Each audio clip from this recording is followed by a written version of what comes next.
Hello, everyone. Welcome to the GLORIO Chat, the best anime podcast on the internet. Now, Jel, before we start with the celebrations, maybe it is time for mornings first. I think it is important for us as a podcast to acknowledge the fact that we need to pay our respects after the unfortunate passing of a great colleague of mine, Dr. Admiral Lucifer the Great, leader of the Dark Reich Satanic Armada. What I'll remember most about Dr. Admiral Lucifer the Great was his sense of humor and how he deployed it to move forward his policy positions of conquering the galaxy with a swastika-shaped nuke. Though we did not often agree, Dr. Admiral Lucifer the Great was never disagreeable. Thank you. The GLORIO blog does not endorse the following statements were the thoughts and feelings of Aquagaze and do not typical tolerant left, you know. There are truly no depths to which you won't swoop to question the integrity of a man who has always put the needs of his Dark Reich Satanic Armada above his own. You people disgust me. I'm sorry, did a Toku actor pass away or something? No, a Toku villain passed away. Okay.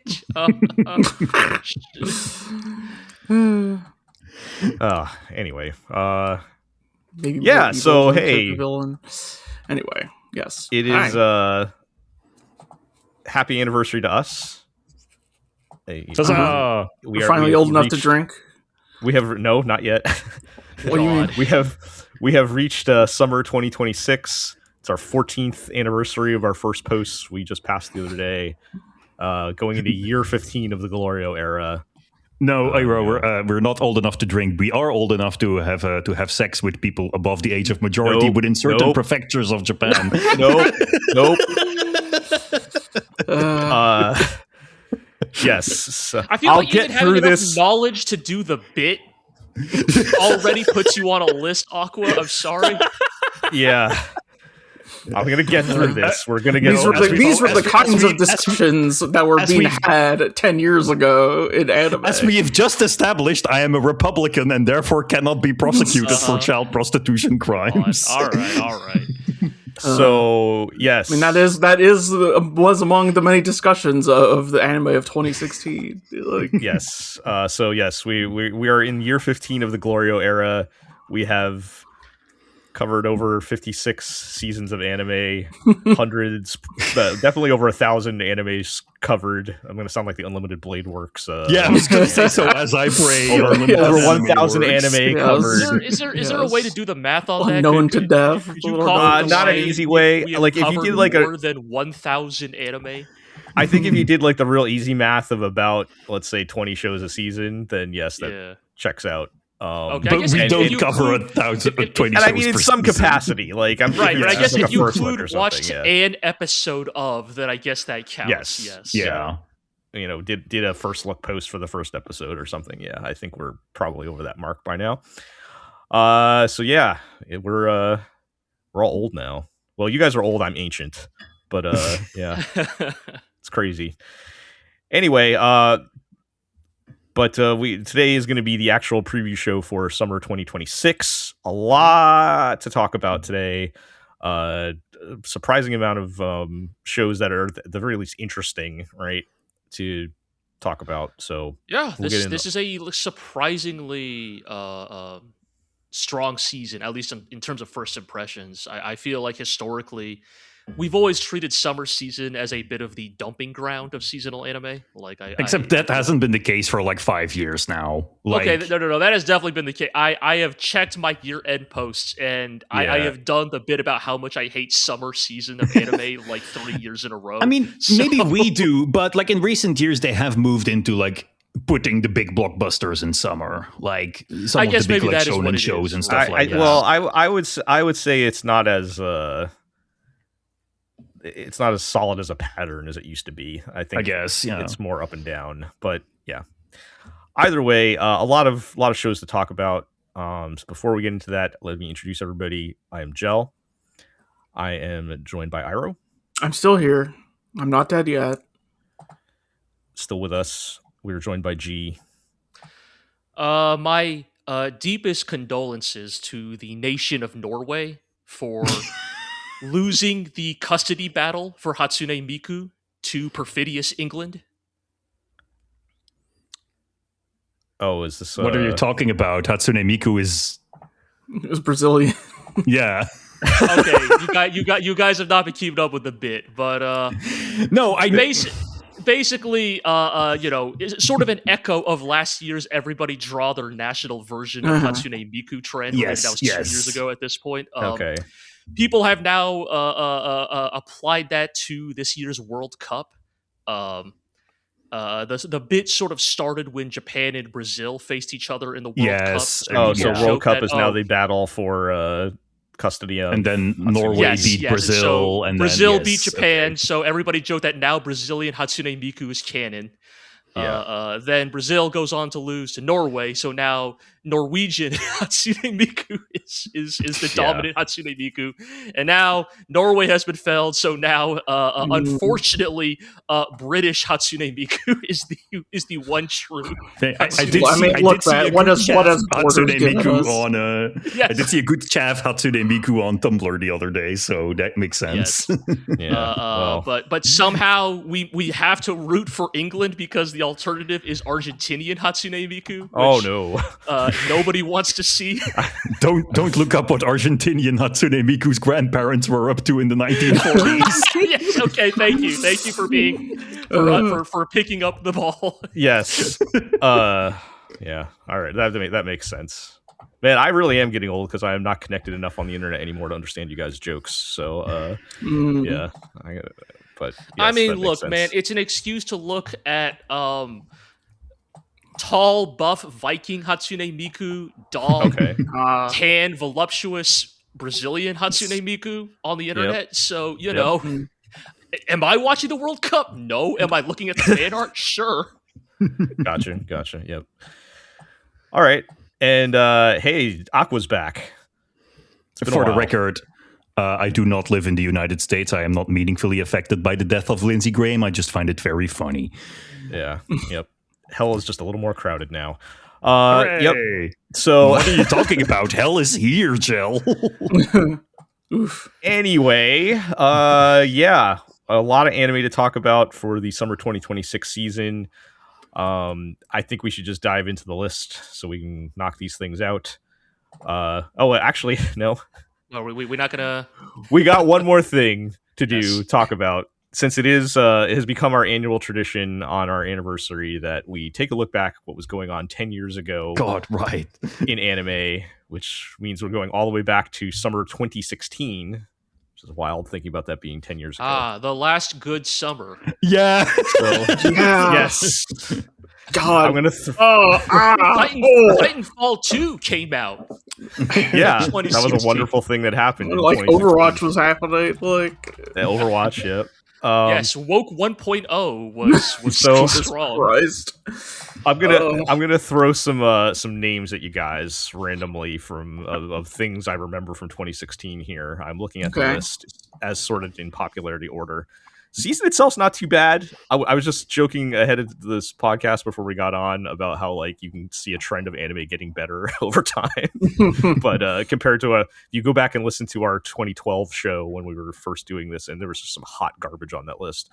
This one's not too bad. So in order of popularity as listed on AnyChart.net here, number 1, Mob Psycho 100. That was the big breakout star here. That's a fine show. Yeah. All right. And I'm not listing all of them. Fine vintage.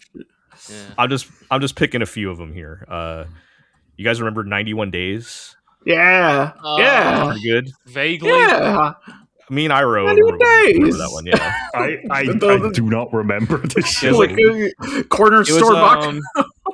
It's not Brains. What is Brains based now? It was Shuka, right? Yeah. I think I didn't watch this. It felt like an old Brains based show, but it was like a mafia like it was mafia themed, and they got the character designer from Baccano to come back. Okay, but like tonally, it was not at all like Baccano. Very different. Yeah, they very much tried to advertise itself as we have Baccano at home, right? But it was like more of a serious like mafia like drama. Yeah, I mean you say this, G, but chances are very likely more people watch this than Baccano. Oh, I don't.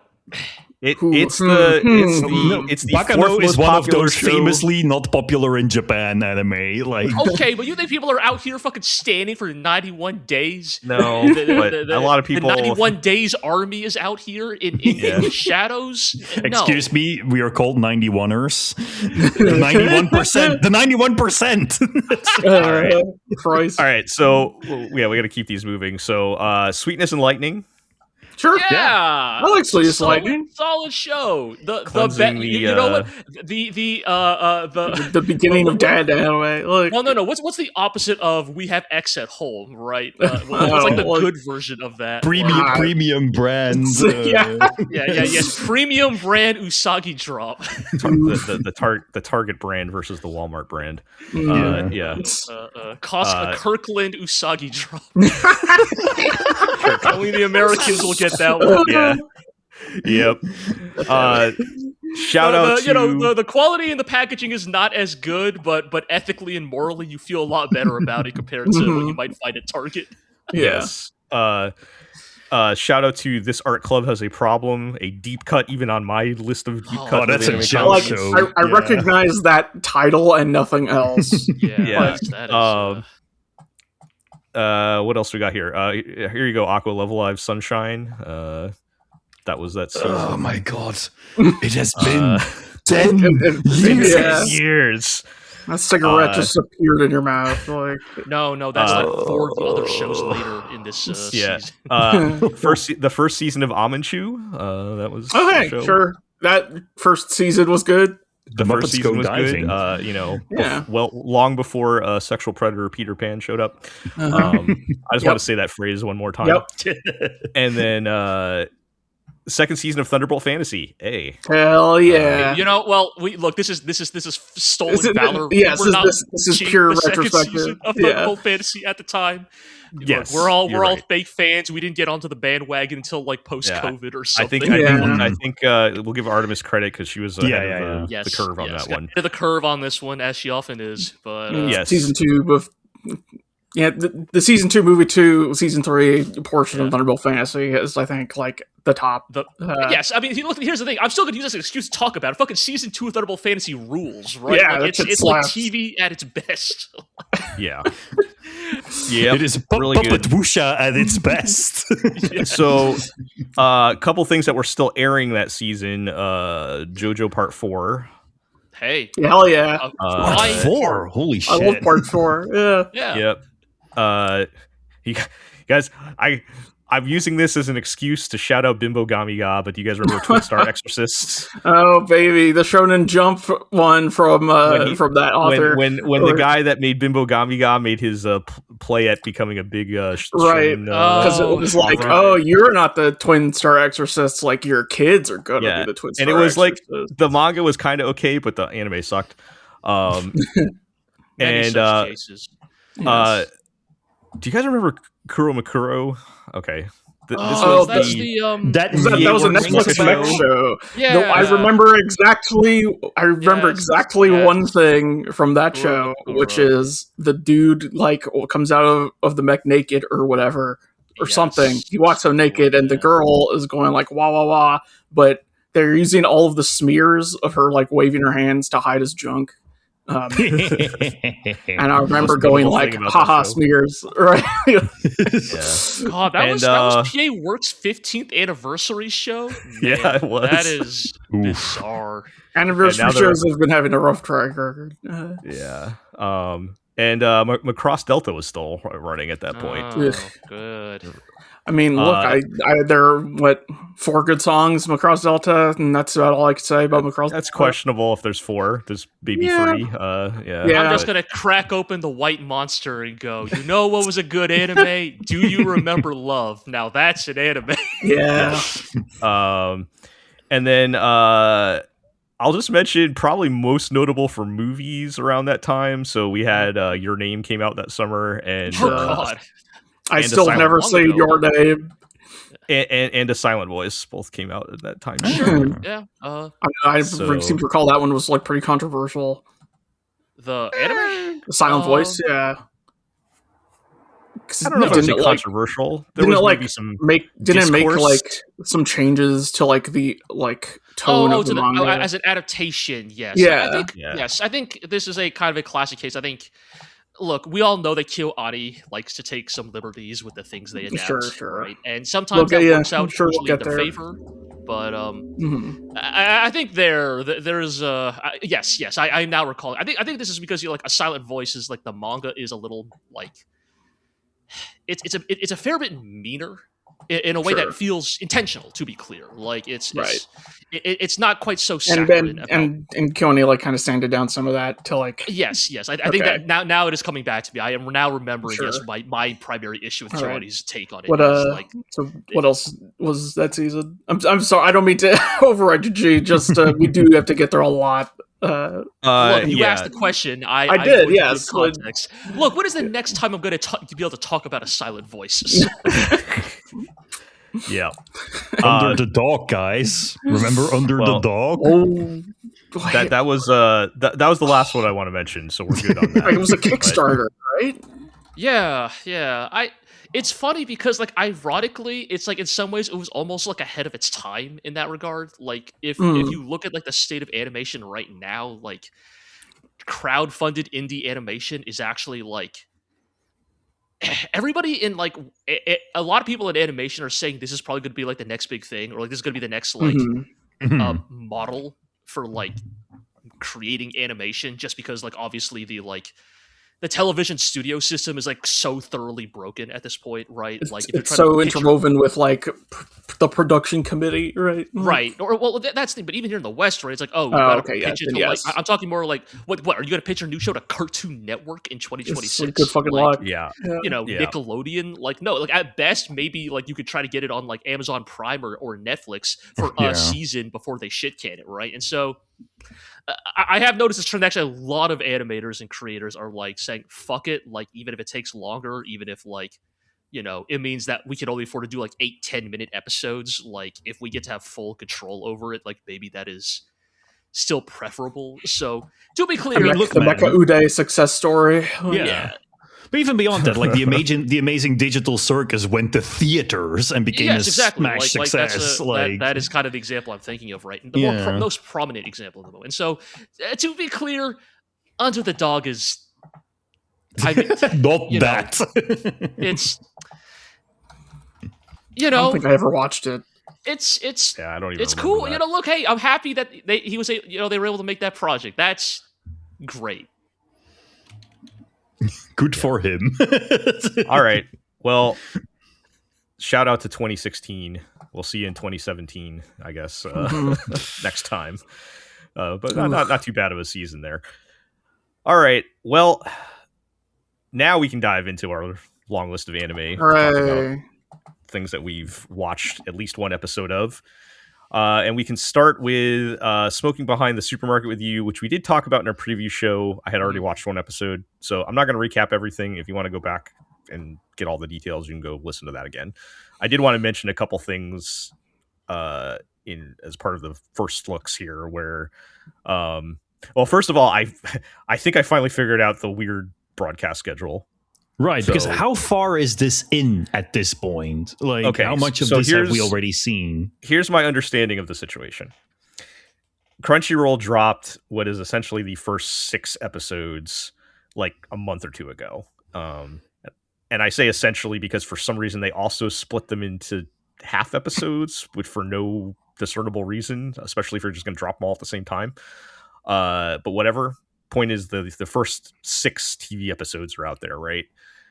On Crunchyroll. So they just started airing this season on like Japanese TV, right? Mm-hmm. Okay. And so the plan is they're airing the episodes that are already up on Crunchyroll now, and then when they get to through the first 6 episodes, they will start airing new episodes after that, and that's when they'll start getting weekly new episodes. What a weird what a baffling decision. I don't know if it's I don't know. Maybe Crunchyroll had them in the tank and wanted to start getting Maybe the idea was away. that it would start airing on TV earlier, but it had to be delayed for some reason. I almost wonder if it's like Crunchyroll trying to experiment with like, you know, like they're looking at Netflix and they're like, yeah, because maybe we could try batch releases too or something. I think most series, I mean, they're not like, it's not like they're doing a week to week like Trigger, right? It's you know, they have the episodes sitting there, and so like maybe Crunchyroll's like, I mean, we're sitting here, we might as well put them out. I don't know, but either way, it's kind of weird. But most of the episodes also out there, weird for this kind of show. I watched the first episode and like, yeah, it's, you know, I think like I kind of similar to what you said, right? Like it's got a vibe, it's kind of charming, you know, it's always super hot when like a female VA is like doing the like high pitch like voice and then immediately pitches down to like her more natural tone. Like it's extremely hot when they do that. But so there's a lot of hot women going around these days. A lot hot in question marks, smoking in double question marks. Yes, the age of the One-san is among us. But the thing I was gonna say is, I watched this episode. I was not like, man, I gotta watch the second episode of like. It's not that kind of show, right? Like it's not a So I did so I don't know what's going on there. It's weird, but I did watch what would be the equivalent of the first 4 episodes, and then new shows started coming out, so I didn't get to finish it. But I will say, having watched more, I really like it. Cool. Most of my fears have been addressed as far as like, does it have the legs to carry an entire series? I think it does. They have expanded the cast and the scenarios a little bit, which helps kind of, you know, so it's not just the same gag. How many people are lined up behind the convenience store smoking now? There's only been one other person. Okay. So he smokes behind the supermarket with other women? Yes. So well, the main girl's boss, who is a tall lady with glasses, and she vapes. She has a vape. Nah, instant turn off. Yeah, I was like, cool tall lady, and then you said the thing that is minus 100 and then, aura. Yeah, which is somehow much worse than smoking, but so look, my argument is always smoking fucking kills you, but like at least it looks badass. I mean, that's the thing, right? Smoking is cool because it tells people that you don't give a shit about the fact that it kills you. Whereas when you vape, you do care about the fact that smoking kills you, which is why you vape, so you lose all the coolness from smoking. Yeah, it's not dangerous anymore. But yeah, there we go. So, but more importantly than that, I think they've kind of nailed the main relationship. They've done a good job with that. Okay. You know, it feels like they are developing a relationship and not just like, it does have the little bits of like, oh, he did some basic human kindness to me. What a great guy. You know, there's a little bit of that. But like, they actually talk to each other and have conversations, right? Sure. And I feel like they handle the age gap pretty good. Like, they don't just ignore that, but they're also not making it weird either, you know? I mean, and again, I don't personally have a big problem with the age gap in this one because they're all adults. Like, she's supposed to be 24 or something, and he's how like much 40 is something. Okay.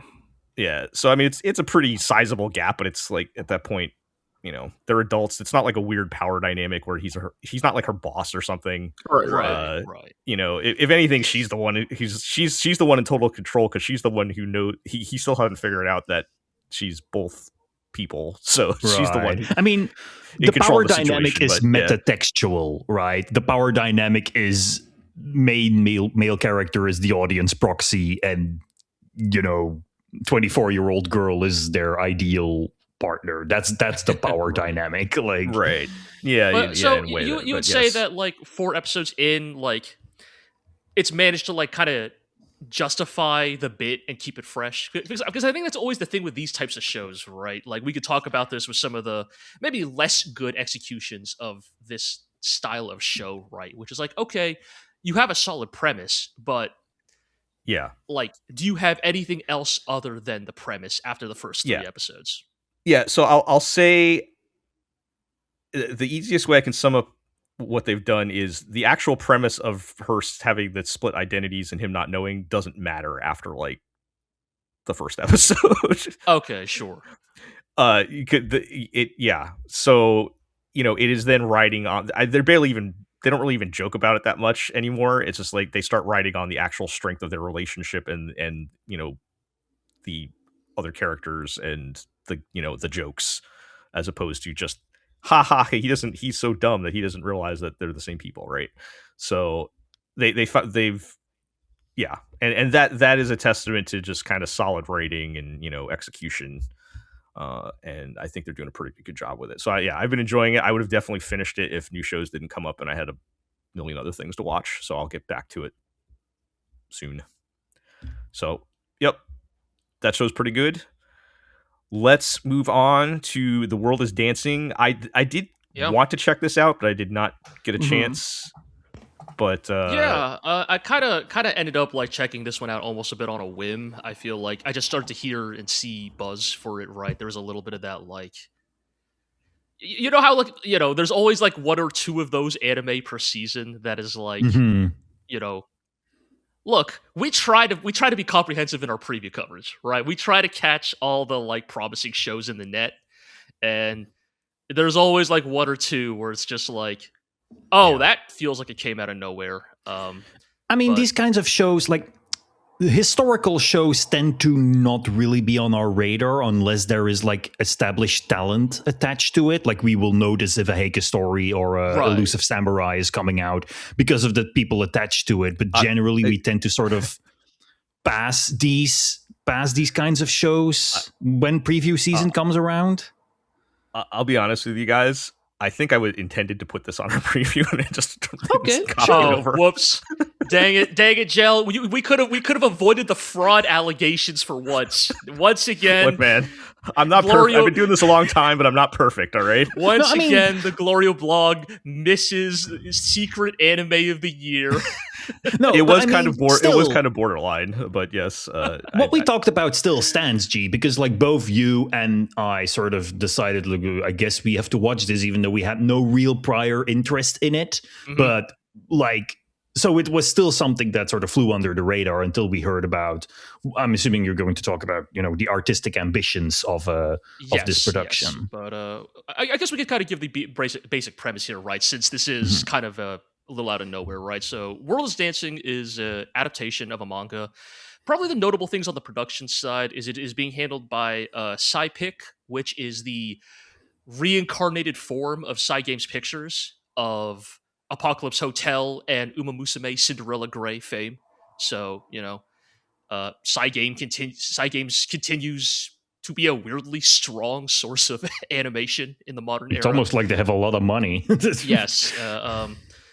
But it basically takes place in 14th century Japan and kind of focuses on this traveling theater troupe, and specifically this young boy Oniyasha, who is the son of the leader of the troupe and is sort of expected to one day inherit the position and become the next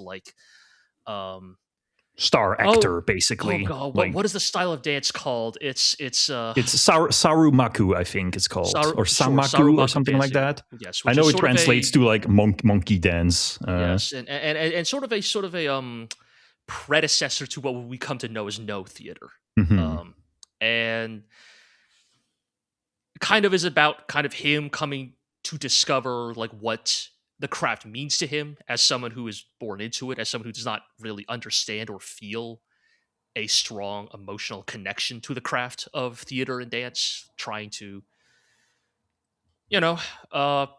look, this is a piece of art about creating art, and so it is catnip for me to a certain extent, right?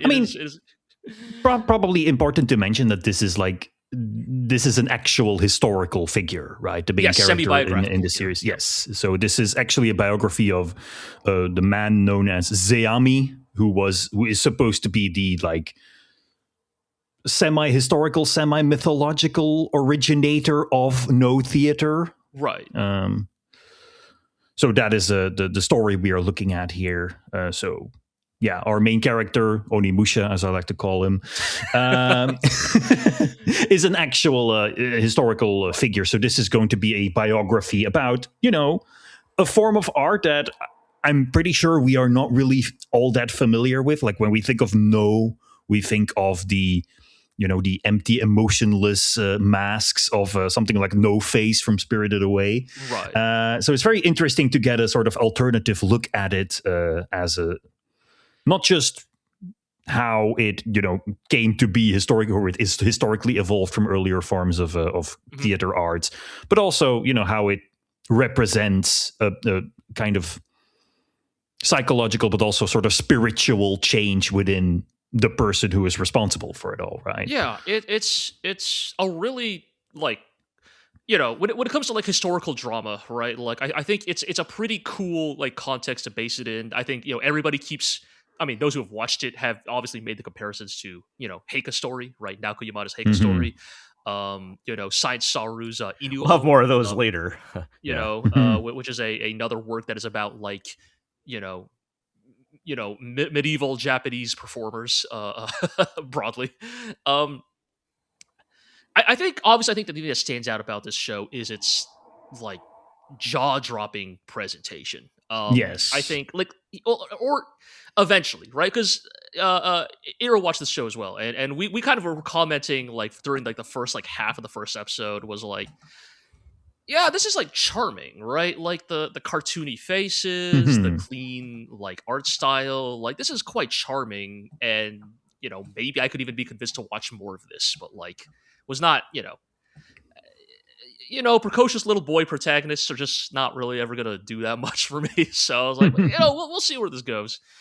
And then they get to like the last quarter of the first episode, and where Oniyasha sees this woman, a shirabiyoshi, dancing in her hut, and the way the art style shifts, it's like words kind of cannot really do it justice. Like it becomes this like very scratchy, loose, evocative thing. Like, and it's really effective because you never don't mistake it as a human being dancing, but it becomes so abstract. It distills it into the essence of human form itself. It's really beautiful, and I want to actually compare it to a show that is not bad, to be clear, but I think the reason why it did not stick with us is, I mean, for multiple reasons, but is Akane Banashi, right? The show about the girl who wants to ganbare her way to the top of Rakugo, right? And I think the issue I ran into there is that, like, look, I am equally unfamiliar with Rakugo as I am ancient Japanese theatrical dance. Like, these are not my strong areas of historical learning. And as a result, it's sort of hard as a layman to understand what makes this craft, or what makes a particular practitioner of the craft talented, right? And I think Akane Banashi never did a great job of communicating to me, oh, this person is a master Rakugoka because of this, right? It had to lean very heavily on characters in the audience going, my God, he used the visual storytelling technique. Right. In Akane Banashi, they literally just like explain how someone or what someone's specific way of doing Rakugo is, right? I mean, that's the thing, like, because, yeah, I think where you're going to go with this is like that this production is one of the rare cases of them actually succeeding in solving a problem that so many manga and anime about the arts fail to do, which is convincingly conveying a performance as life-changing, right? How many times have we complained on this podcast about there is a certain situation in which someone witnesses the greatest song ever, or the Rakugo performance that changes my life, the play or the acting that puts everything in a different context, and the anime just cannot portray it. Because, of course, if you want to make a story about someone hearing the best song of all time, you kind of have to write the best song of all time to feature in that anime.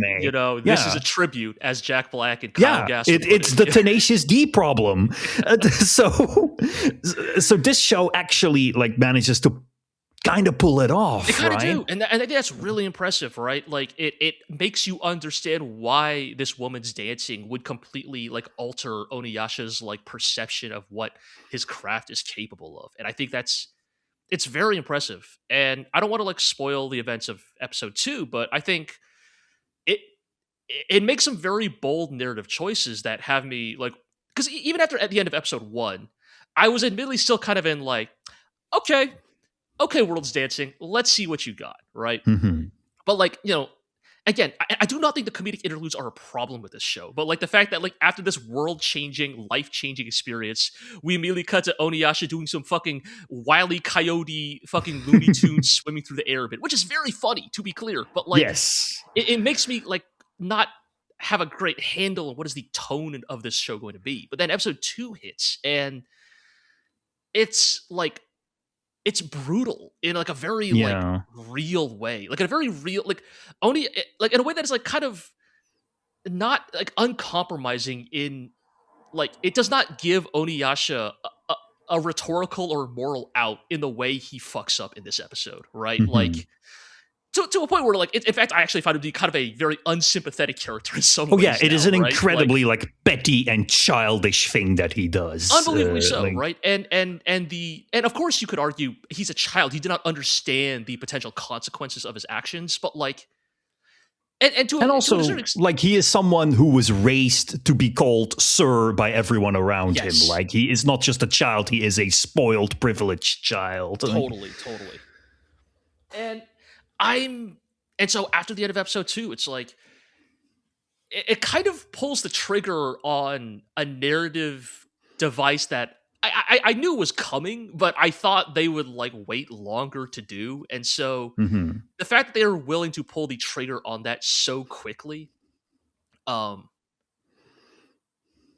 it really has me wondering where the show is going from here. Like, I think, and that's sort of the exciting thing that can also sort of be the harrowing thing about a show like this, right? Is like,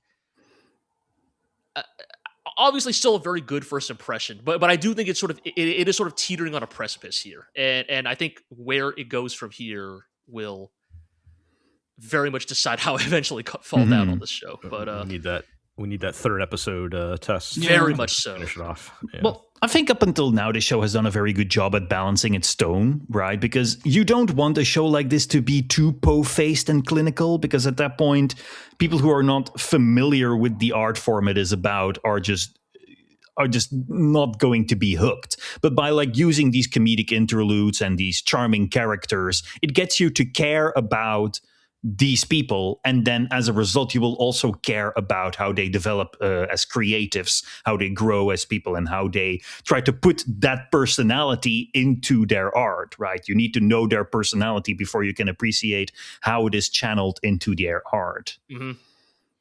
Yeah, I mean, I would also have my life changed if I met Miyuki Sawashiro. So all right, so we also got to talk about look.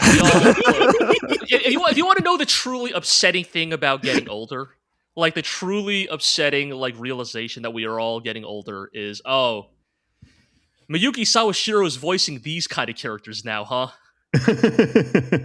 Like she can voice whatever character she wants. No. To be clear, this is not me being, Miyuki Sawashiro voices adult women. That is not what I'm saying. No longer voicing Gamamon. Yeah, sure. But I just mean, look, Miyuki Sawashiro, okay, I'll put it this way, right? Like, once upon a time, all of Amy Koshimizu's roles would have gone to Miyuki Sawashiro. You know what I'm saying? Yep. Like, Miyuki Sawashiro has now graduated to a more mature tier of character archetype. And she is now in the Roby Park tier. That's a good way to put it. Great as always, to be clear, but yes. Yeah, she really does kill it in her limited screen time here. Nice. All right. Well, Ira, did you want to add anything because you watched this as well? It was good. I think they covered most of it. I'm curious to see where it goes. The manga is done for what it's worth, and also the manga seems short enough that it is feasible that this will cover the whole thing. Yeah. Nice. Good. So I must have missed that this was technically Cygames Pictures or something. It's like a new studio, right? And so if you click on the studio, right, it only goes back to 25, right? Because basically, I think it's like, I don't know if it's literally SciPic, right? So like, yes. It seems like that should have been it is that annoying thing of any database that has SciPic like listed should also have a like also known as Cygames Pictures, right? They should be combined, right? Yes, because they they can't miss these days, it seems. No, they've been on quite a roll, I'm sort of just sitting here twiddling my thumbs, waiting for the next Uma Musume manga for them to adapt into an anime. I mean, the next thing is their next stuff on their horizon is the Summer Hikaru Died Season 2 and Kagurabachi, the most memed manga of all time. Right? Somehow memed so hard it actually became legitimately mainstream popular, which is well, probably a phenomenon that needs to be studied. But this is your horse girl dollars hard at work. Yep, they sure are. Look, the anniversary for NA server is coming soon. At the Agnes Tachyon Speed support card will be available soon, and if everybody must roll for it. So look, if that is how side games can afford to make Cinderella Grey Season 3, when's the Nier Automata collab? Yeah. Now that we're talking about things that get G hard, how about that one scene where Onimusha's dad is like, "No, artists deserve to be paid for their contributions." Okay, thank you for not going for the obvious thing here, but yes, I look, yeah. I don't want to go back to the plot, right? But I actually really do appreciate that, right? Because it's like. Not to get into the details, but Oniyasha basically gets mad at the idea that artists get paid for their work, right? He's like, it's the art, and you're compromised if you do it for money. And Oniyasha's dad is like, you're a fucking dumbass, yeah, nice. Like, shut the fuck up, you dumb kid. Like this is a real ass job, and we deserve to get fucking paid for it. He looks at the camera and he's like, "Animators deserve to be paid." He's like, "Dad, what's an animator?" Right? Yeah. Yes. Yes. I pointed at the screen and clapped when he said the thing. But yeah. All right. I'll have to check that out. Let's move on to is this from you, Aqua? Kaiju Girl Caramelise? Yes, this is a show I did end up watching because there was some buzz. I do not agree with the buzz. I mean, I get where people are coming from, but on the other hand, this is like one of those anime that only seems cool when you've never seen anime before. Yeah. I saw a headline somewhere that was like, "Kaiju Girl shows how we're all did all of our deepest emotions," or something like that, and I was like, "What are you talking about?" It's like, yeah, man, have you seen any teen romance thing ever? So what is this? This is a show about a very shy and withdrawn high school girl who has a thing where if she gets a little bit too excited, she starts spouting monster parts. So she has these big monster claws or a tail. So she hides them all underneath her baggy clothes. And it's basically just a story of how she, a generically nice guy who notices her for who she truly is, makes her heart go doki doki. And then she turns into a kaiju. There is more kaiju in this than I had anticipated. I thought it would be just strictly the monster parts as a metaphor for, the sides I don't want people to see. But no, she does actually turn into a fake Godzilla, and she legally distinct Godzilla. Yeah, right? And she fires an atomic breath, and helicopters show up to fire missiles at her and stuff like that. But I mean, it is the most nakedly easy metaphor that has ever been done, and the show thinks it's so clever for doing it. If you would like to watch a show where kaiju are used as a metaphor for emotional turmoil, let me tell you about Superhuman Samurai Cyber Squad Gridman. I was gonna say, isn't this just Gridman? But I mean, that's the thing, right? This show thinks it's clever by turning her into a literal monster to represent that she feels like an outcast among her peers, and it's that's not an original thought. That is right. I guess it's just that is class 2 in story writing 101. Look, we can't. This is simply the origin of monsters in human psyche. Period. Yes. So it is, and otherwise it just doesn't really have anything interesting going on. The main character is this sort of You know how in recent years, like, there has become like a certain archetype of the otaku girl, just like constantly stammering. Not proper, not popular. Not just like constantly stammering and muttering and falling over herself. The Bochi the Rocks of the world. Basically, yeah. And it's that, but like the tamest possible version. And then the guy is just... It is just one of these...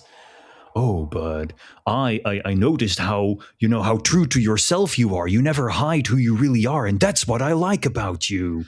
Is the I love you because you're true to yourself, the other side of the coin that is I love you because you were nice to me? Yeah, it is like, one step above I dropped my handkerchief and you picked it up for me. Or like one step above you took the groper's hand when he tried to touch my butt on the subway. Like Yep. It's like one step above that, and I just do not have the time for shallow romances like this. I don't know. Go watch Skip and Loafer. Hey, I guess you and I are polar opposites. Is happening season 2. We'll watch that, I guess, which I'm not watching conspicuously. But anyway, all right. So I mean, it doesn't sound like that's the worst thing, but also maybe people are hyping it up more than it's. It is just Yeah.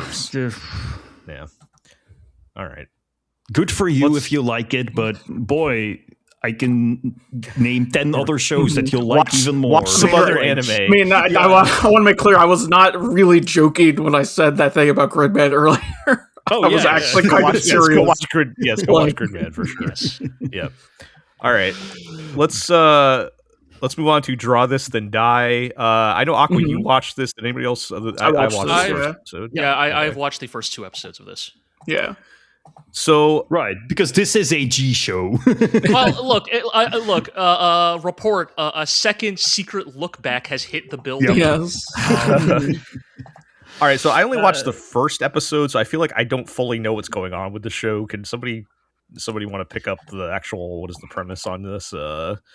It's fairly straightforward. It's about a young girl who lives on an island, a sleepy island, who really loves manga. Like, she consumes every manga that the library has, and she dreams of becoming her own a mangaka by herself, and being inspired by one particular mangaka who wrote her favorite manga.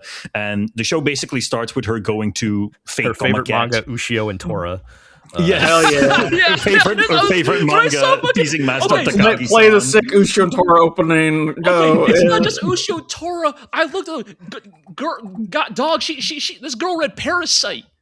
Yeah, and like 10 or whatever, how old she is. Maybe that's the perfect age for Parasite, actually. Children should consume media that's like aimed at slightly older age groups. Anyway, we don't have time to get into that. The man sprouts a penis out of his forearm. That does happen. That's right. Yeah. Anyway. Yeah, she goes to Doraemon too, Cat. so Yeah. I was going to fake. Yeah, go ahead.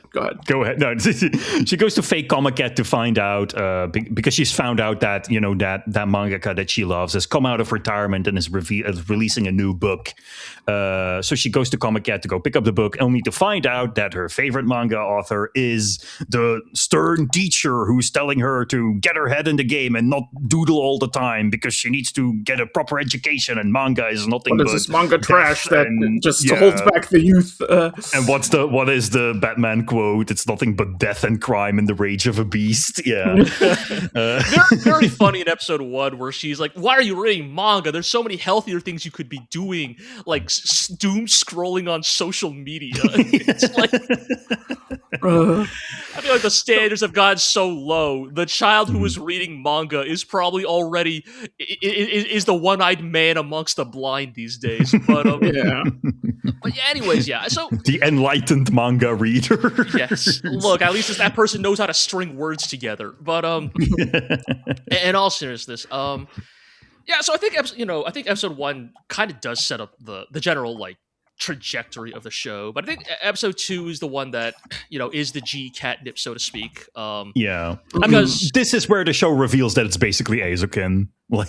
it's an Eizouken. It's a look back. It's a lot of these types of shows like about like making the work, and basically it reveals that the stern teacher, had a similar upbringing to the protagonist of falling in love with manga at an early age and getting inspired to become a mangaka herself. And they don't get into like every detail, but the implication is she is a very familiar story, right? Somebody who once like had bright dreams of wanting to create something, wanting to get published, and was burnt out and spit out of the machine, right? Like, managed to get a single volume of something published and then immediately like kind of spun out, right? And has convinced herself that she no longer has the fire to create, right? That to her, you can't do manga without any magma in you. Yeah. And, I'll tell you what, as an adult whose art career has taken many turbulent twists and turns over the last 10 years, and find myself at a precipice wondering what is the inherent value in creating anything. Gee, what a surprise that this fucking, like fucking caught me, like a fish on a hook, right? Like it's I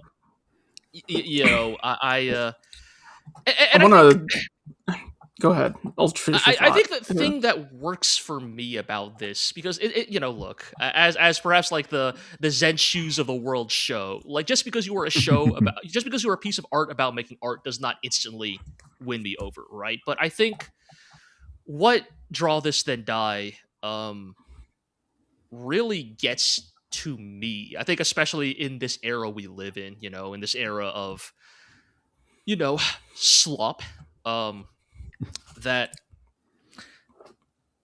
it is trying to capture the beauty and dignity and value of creating itself. Like, in episode 2, it's the classic thing of she's like, fine, I'll approve of your manga club, but only if you can draw a manga for me, Yeah. Oh, so you're a manga fan, huh? Draw one manga. Yeah, which is like, I mean, whatever, it's fine, Right. Like, so the protagonist has to draw, a manga, and the teacher reads it at the end of the second episode, and it's this like derivative, extremely cliche, horribly paced, like one-shot manga about like two cats going on an adventure to stop a dark lord. And it does all the like funny like foibles of an amateur writer, of like powers get introduced out of nowhere, a fight against a random monster of the week takes 2/3 of the runtime of the story. My favorite one is that she just rips off the title of the teacher's manga. Teacher's manga. It literally does the Shonen Jump axed manga thing of the characters look to the horizon and say, "Our journey isn't over yet." And like it totally like, and it's also, of course, it's like pretty poorly drawn, right? This is an amateur, and not even like a girl who has been drawing since she was a kid, right? They explicitly say this girl in middle or high school, this is the first time she's ever tried to draw. Right? Yeah. And these are like biro doodles. And yet I look at this, and even like the teacher, I can feel the spirit in this piece of shit. Like this is human made garbage, right? Like, and thus it has a soul. I want to like loop back around to when we were talking about World is Dancing. The thing about how do you like portray like a piece of art as like life changing or really good when the creators themselves cannot necessarily like make something to that quality? And like what this show is able to do is like get into how it doesn't have to necessarily be like that amazing of a piece of art to like still feel like emotionally resonant or like life changing. Because like the manga that the girl read and loved, that was by her teacher, is itself like a shitty Doraemon like derivative. Yeah. Right? And so it's like I only one volume that was Polish because it fucking sucked. But but that doesn't have to matter to like the person who read it at the right time. Yeah. No, you are totally right, Iro. I mean, like to tie this back to the comparison to Look Back, even right? Like in Look Back, right? The grand magnum opus is fucking a fake is fake Chainsaw Man, right? And it's like I think there's something important to like even positioning pulp, or even less than pulp, like Drek as emotionally resonant and meaningful, right? Like, you know, there are people who, like, God bless them, like, have told me I drew their favorite robot in the world. And I'm like, are you sure? I just ripped off the Jagan from Gundam. Like, it's, or at least that's me being self-deprecating, right? It's like, I just, I ripped off other robots that I liked, but to this person, they're like, yes, but the one you drew is my favorite. And I think that's like such an important message to communicate. I think especially in a world where, you know, generative AI is like very good at making things that look polished on the surface. Like, is that... And I sometimes worry that, like, is that going to discourage... Because here's the thing, all young artists kind of fucking suck ass at the beginning, right? And, like, I do worry that a lot of artists growing up in this era are going to think, well, what's even the point of starting if, like... It's already hard. It was already hard enough to bridge the taste gap. And like, and I think so. I think it's so important that the show's like, you don't even have to make good work for it to resonate with people. Like what resonates with a human heart is in some ways a completely unpredictable thing, right? As I think the show's you know, like the idea that like this, I mean, this girl is like, I mean, she's literally followed around by her like delusion induced like imagining of the fake Doraemon accompanying her wherever she goes, right? She is literally doing a like what would Doraemon do, right? Like she literally speaks to herself to a fucking fake, you know, what the fuck even is this thing? Like a raccoon, I guess. A raccoon, like I guess. Tanuki or something. Yeah, like, you know, my imaginary friend voiced by Noriko Hidaka. and like do my kick. And I think it's hilarious, right? That like she's not even like Doraemon. What should I do? It's rip off. Like it's fucking. We have Doraemon at home. What should I do? And that's great. That's beautiful. Right. Yeah. I mean, this is me being into Biscuit Hammer instead of Fully Cooley. Like, that's a good. I do like Fully Cooley a lot. Like the girl from Biscuit Hammer. Yes, that's why I was like reminded of it. And Well, I think so. I did watch the first episode. I feel like I probably need to watch the second episode. I feel like the first episode I didn't have a good feeling of like where are we going with this. Because you know, the first episode you get like the comic cat and everything, but then you know, it ends on them kind of coming back from that, and I'm like, I was almost half expecting like a time skip or something, and then I don't know, but maybe I'll go back and check out the second episode. Time skip to 10 years later when she's Chainsmoker Cat. Yes. Well, my sort of worry with the show is that like now that we've gotten all this like boring pontificating on art out of the way, we can we can move on to being a cute girls doing cute things show. Right. Yeah. So that is my worry. And so that is the thing. I think the teacher character is really going to be sort of the emotional linchpin of like whether this show can work or not, I think, because like so much of it is about like, and I do think that's the point, right? Is like I think this is a show that knows it is going to be mostly watched by adults, and so I do think there is supposed to be an element of like you, the adult, are watching this and thinking to yourself, you are probably seeing more of yourself in the teacher than the protagonist, but. I do think it remains to be seen, like if it can kind of keep that up. But yes, actually, to your point, Jill, there is in fact a smoking woman in the second episode of this show. So you know that's okay. Well, isn't she also vaping? No, she's smoking. Oh, okay, all right, sure. All right, because remember she holds out the lighter and everything. Oh yes, the lighter. Yes, that is the current anime trend here. I guess. Yeah, so that now we are now at a count of two smoking women this season. All right. Well, perhaps we need to add a third and a fourth and maybe more. Maybe another half a dozen, a baker's dozen of smokers coming into the next show. So it is time to talk about Chainsmoker Cat. Oh boy. So I'm probably just going to repeat a lot of the stuff I said in my first look on this one, but go check our first looks on the glorioblog.com. So Chainsmoker Cat is about a cat girl that chain smokes. It's not, the premise itself doesn't sound like much. And the show, I just put it up front. Yes, the show is absolutely disgusting. Yeah. It's gross. I will say, I think they front load most of the most disgusting things into like the beginning of the first episode. And after those first like 10 minutes or so, it's not quite as bad. But yeah, like I would say there's nothing in episode 2 that gets close to that. Well, okay, there's one section, but there's one scene, but yes. Compared to the first episode, which has multiple scenes, it's not quite as bad. Right, it's funny because I've been hearing like, oh, sorry, you go ahead.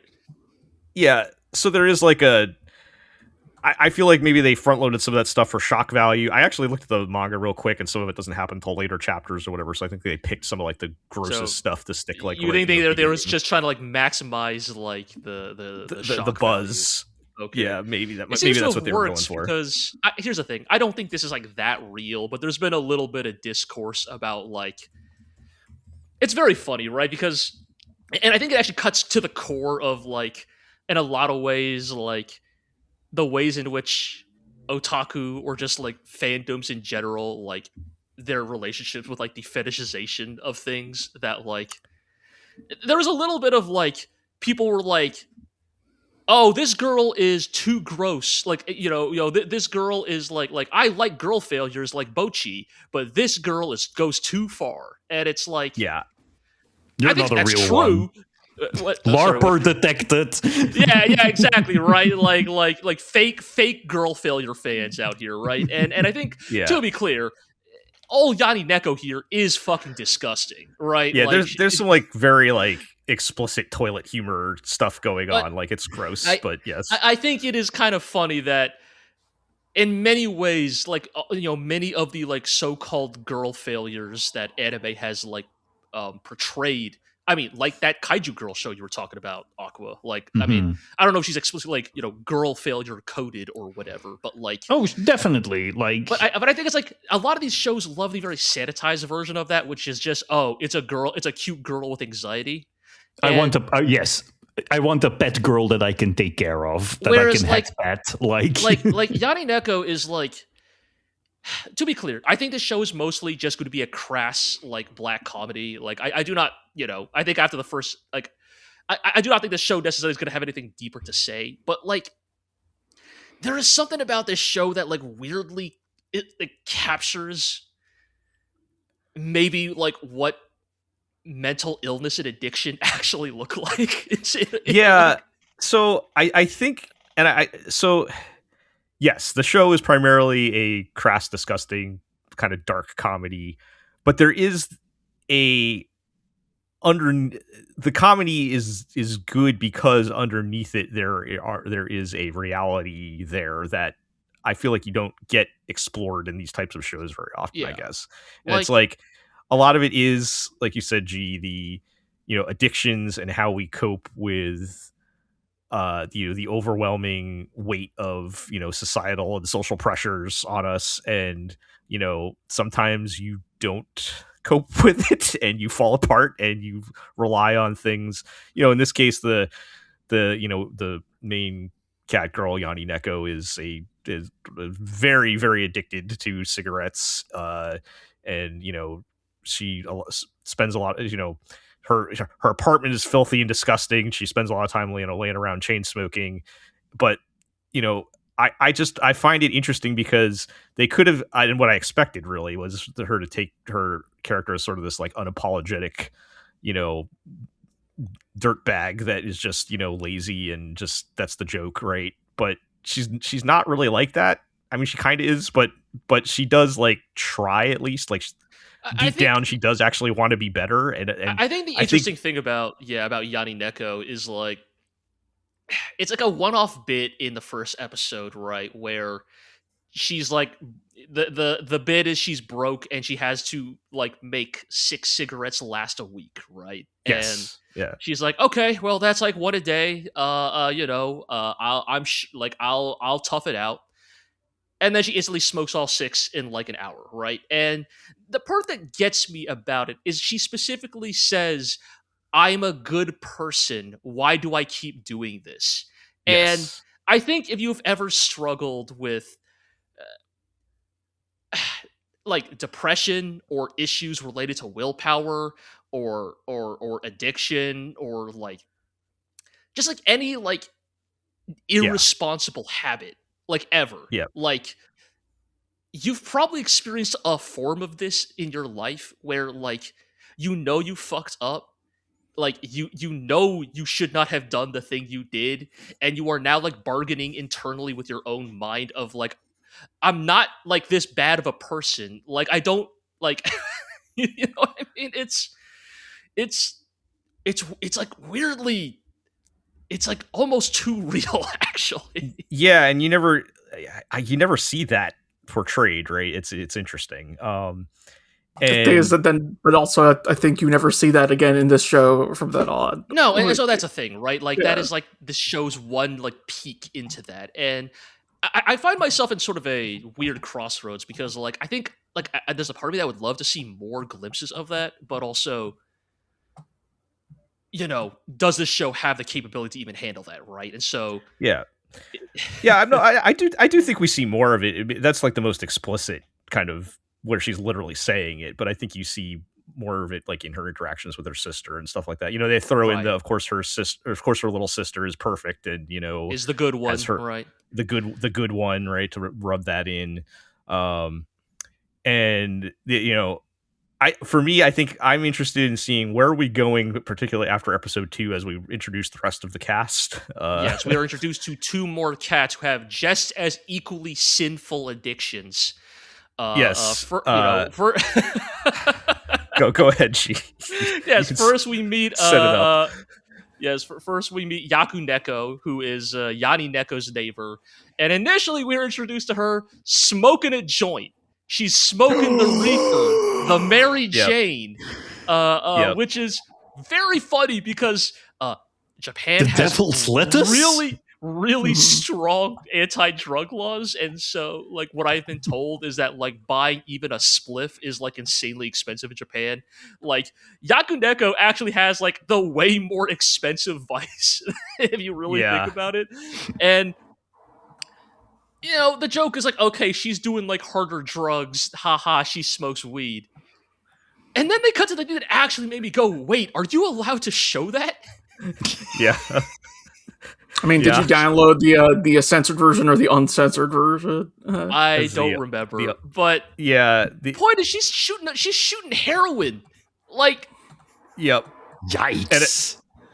So like right when they're just smoking a joint, she's like the joke is, you know, Yanni Neko keeps asking, you said this was a cigarette, right? It's like, oh yeah it was a cigarette. And then like when Yanni Neko catches her shooting heroin, she's like, it's a vaccine, right? So, I was like, wow. I was like, is that allowed? Yeah, so I get the feeling that sort of crosses the line into not being black comedy anymore. I don't know. It's a little fucked, right? Especially because, like, and this is where it gets, like, to skip ahead a little, it goes in a really dark place because they reveal that, like, Yaku Neko was, like, or Yanni Neko was a senpai to Yaku Neko in high school, and, like, the implication is that Yaku Neko went down this path because she was inspired by Yanni Neko's, like, cool, aloof independence as, Isn't it so cool that they don't care if they live or die when they smoke? Yeah, exactly. And it's, like, the implication that, like, this girl was inspired to, like, get into, like, hard substances by her senpai, and then got into even harder shit than said senpai is, like, actually insanely fucked. Yeah, it's pretty... Yeah, but don't worry, because you know what? Yaku Neko's only on the spectrum, because you know what? She's just fucking doing heroin. Who amongst us in a time of darkness has not turned towards the needle? Because that's not even the worst vice portrayed in Yanni Neko. Because then we're introduced to Hame Neko, who engages in the worst vice of all. She plays fighting games.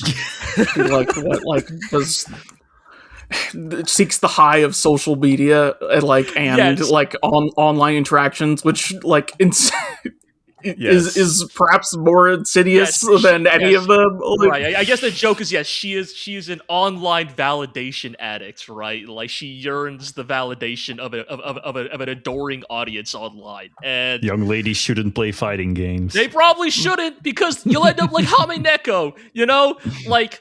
But also, I'm so glad, because here's the thing. Sometimes, look, the Japanese FGC is famously way more polite when they talk about games, right? They're much more buttoned up, right? You don't hear as much of the salt over there, right? Yeah. They don't call you slurs from behind your, like, directly into your ear when you're playing at the locals. I'll put it this way. Currently the Japanese FGC, they describe Mai as, a little overtuned, that her fans are slightly oppressive.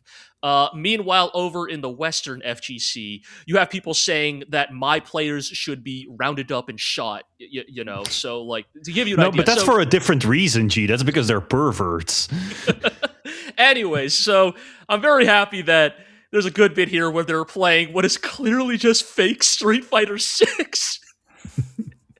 Yeah, and Hame Neko gets fucking caught by Zangief's anti-air Super 1, and fucking says, and just says, "You fucking piece of shit! All you did was spin your stick in a circle and press a button."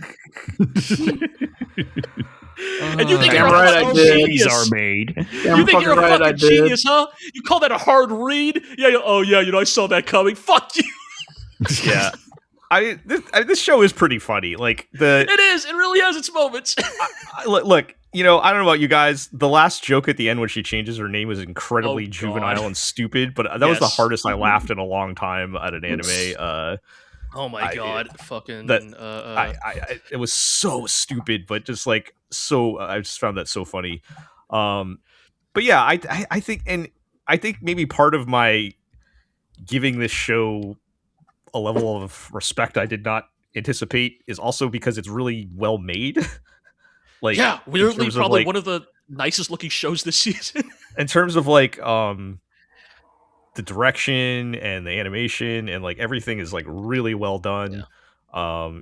Shout out to the OP with like the OP is so good. Crazy amount of movie references that they just redrew in Chainsmoker Cat. Yes, including some random. Including I don't know why they put in Project.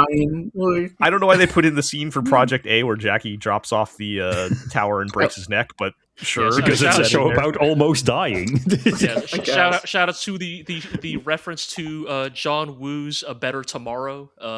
Yes. Lighting the cigarette with the money. At least that had a cigarette in it. I mean, that makes sense. Yeah. I was trying to figure out the Project A one. I was like, I don't think Jackie smokes in that movie. No, I think they just said, hey, wouldn't it be cool if we stuck that part?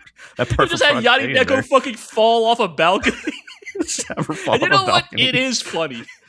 Yeah. There's actually some weirdly like surprising deep cuts in there. I was like, if you're like a proper ass film snob,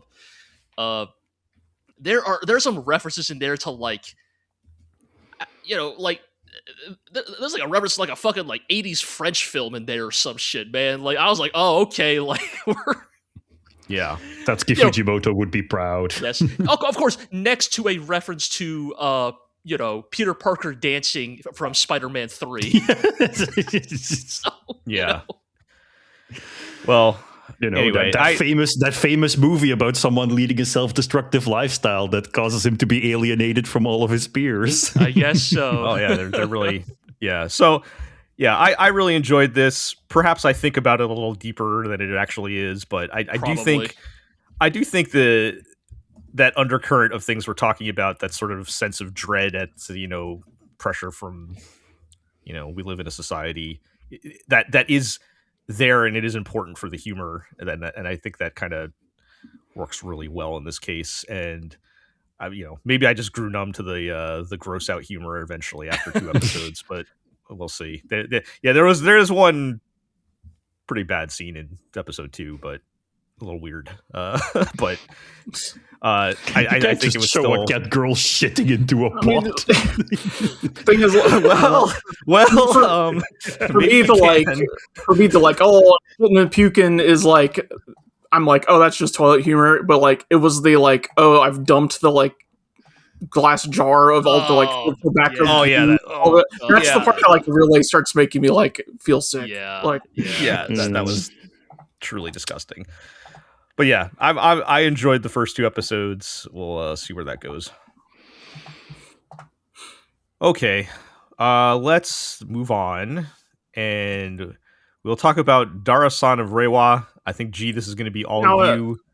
See, now I was watching this, and my question was, while watching this first episode, is, ain't the anime supposed to be less explicit than the manga? Yeah, so those tits are just hanging out. Yeah, so I guess we can just jump straight to it. If you just need a 1-sentence review of Dara-san of Reiwa, Dara-san has lady. Dara-san has the fucking craziest pair of tits I have ever seen in anime. Holy shit! Bold claim coming from someone who's seen Gunbuster. Dude, what? No. Sorry, yeah. Aqua. That's like that's small time. That you literally and figuratively. I said what I said, right? Haruomi Tomotsuka is an elite tier pervert. And when I said that in the context of the Reiwa san of or the Dara-san of Reiwa manga, I was more speaking in the sense of like the broad aesthetic. Yes, an aesthetic sense that he is a pervert, right? This is about a tall, slit-eyed, 6-armed woman. Like that. It takes an elite tier pervert to like come up with a design like that. The manga's actually not that explicit. Like, honestly, truly. Like, I actually mean this. Like, not that you could show this to your mom, but, like, the Dara-san manga has its moments, but, like, I can't believe what this anime gets away with. Holy shit. And, it's like when it's like watching, like, many years ago when Magi was on air and the genies and that just were... Yes. I'm not sure how they got away with that in that show, but I don't know how they got away with that one. Anyway, go ahead. It was because they were blue, I guess. I don't know. Yeah, maybe. Yeah. Anyways, like, so basically, yeah, Dara-san of Reiwa is about 2 kids, one of which is a young boy that dresses feminine. And one is a slightly older girl who dresses masculine, meeting an ancient snake demon goddess of yokai of a sorts, and the yokai is just like, what the hell is up with modern society? Yes, basically, and yes, they're slice of life adventures. All right, that's all. Look, like. It's like the specificity of Dara-san's like tits that are like so fucking crazy. Because like, look, not to be too like lewd or explicit here, and look, we cannot like post a picture of it in the show notes. But like, there is an aspect of like you kind of have to look it up. Like, I'm not even joking. Like. Just for the scientific curiosity of it, right? Because it's like, look, we've all like. Here's the thing, like, look. To be clear, this is not some like schoolyard. I saw a boob. I saw a nipple. It's not that. Look, we've all like, calm down. Like, don't kid yourself. We've all seen a boob before, all right? But it's like, I haven't. I mean, I don't think those birds are native to your location. But it's like. It's. I mean, I saw it after reading I read like the first chapter 2 of the manga, and then I watched the anime, and I was like, wow, I didn't realize that's what those were like. Haruomi Tomotsuka, my man. Like, wow. Like, I'll just say the shape and size and particular indentation of these breasts are these are the machinations of a true pervert, right? Yes. Like anyone can just draw a naked boob, but I think it takes like a particular kind of sicko to draw this kind of boob. And see, but now I'm wondering, like, was it him or was it the anime staff? It must be. There is no way this is an anime original. And this was a mandate from above. He was a special boob consultant. On I think so. Right? I'm not even joking. I actually think so because they have such a specific look to them. Like that could only be the handmade creation of a true artist. And generative AI would never. AI could never. AI could never. Yeah. All right. No, it's fucking wild. Like it's again. Apologies if it sounds like I'm overly centralizing the focus of this coverage, but like I think we all know what you're here for on this. Like the reality is there's nothing else to talk about with this anime, right? Like here's the thing. Like if you want me to actually like review these first 2 episodes. I am reading the manga, but it's like there's a difference between like reading a manga like once a week, which takes like 5 to 7 minutes, and like actually sitting down to watch an anime of it. And I do think the manga has its charm. I think there is some actually surprisingly funny, like weird clash of like small town, supernatural slice of life humor in the manga. But like the anime doesn't look that good. And, I just think that other than Dara-san herself, like, I don't know, man. Like, there's not like that really like that good of a reason to watch this show. Like, I can't get past the 6 arms, but maybe that's a me problem. Really? The 6 arms are what do it for you? Like, no, I can't. I don't like the 6 arms. I can't get past that. But Jel, do you know what 6 arms means? I know. I understand the implications. I'm just saying. I don't know. Something. That's why I'm saying it's a me problem. I'm not gonna. I'm not hating on anybody else. But anyway, as we try to get through our mean you get 7 attacks per round. Yes, that's what it means. Well, thank you, Hero. Exactly. Yeah. But yes, in all seriousness, like even compared to something like a obviously much different in tone, but something like a Draw This and Die that also takes place in like a small town. It's like the charm aesthetically is felt so much more in something like that compared to like Dara-san. Like I think it's the reality. Like, did Dara-san deserve like a lavish, high budget adaptation? I'm not sure, and perhaps in some ways the animators put their attention where it was with the limited time and budget they had. They prioritized appropriately.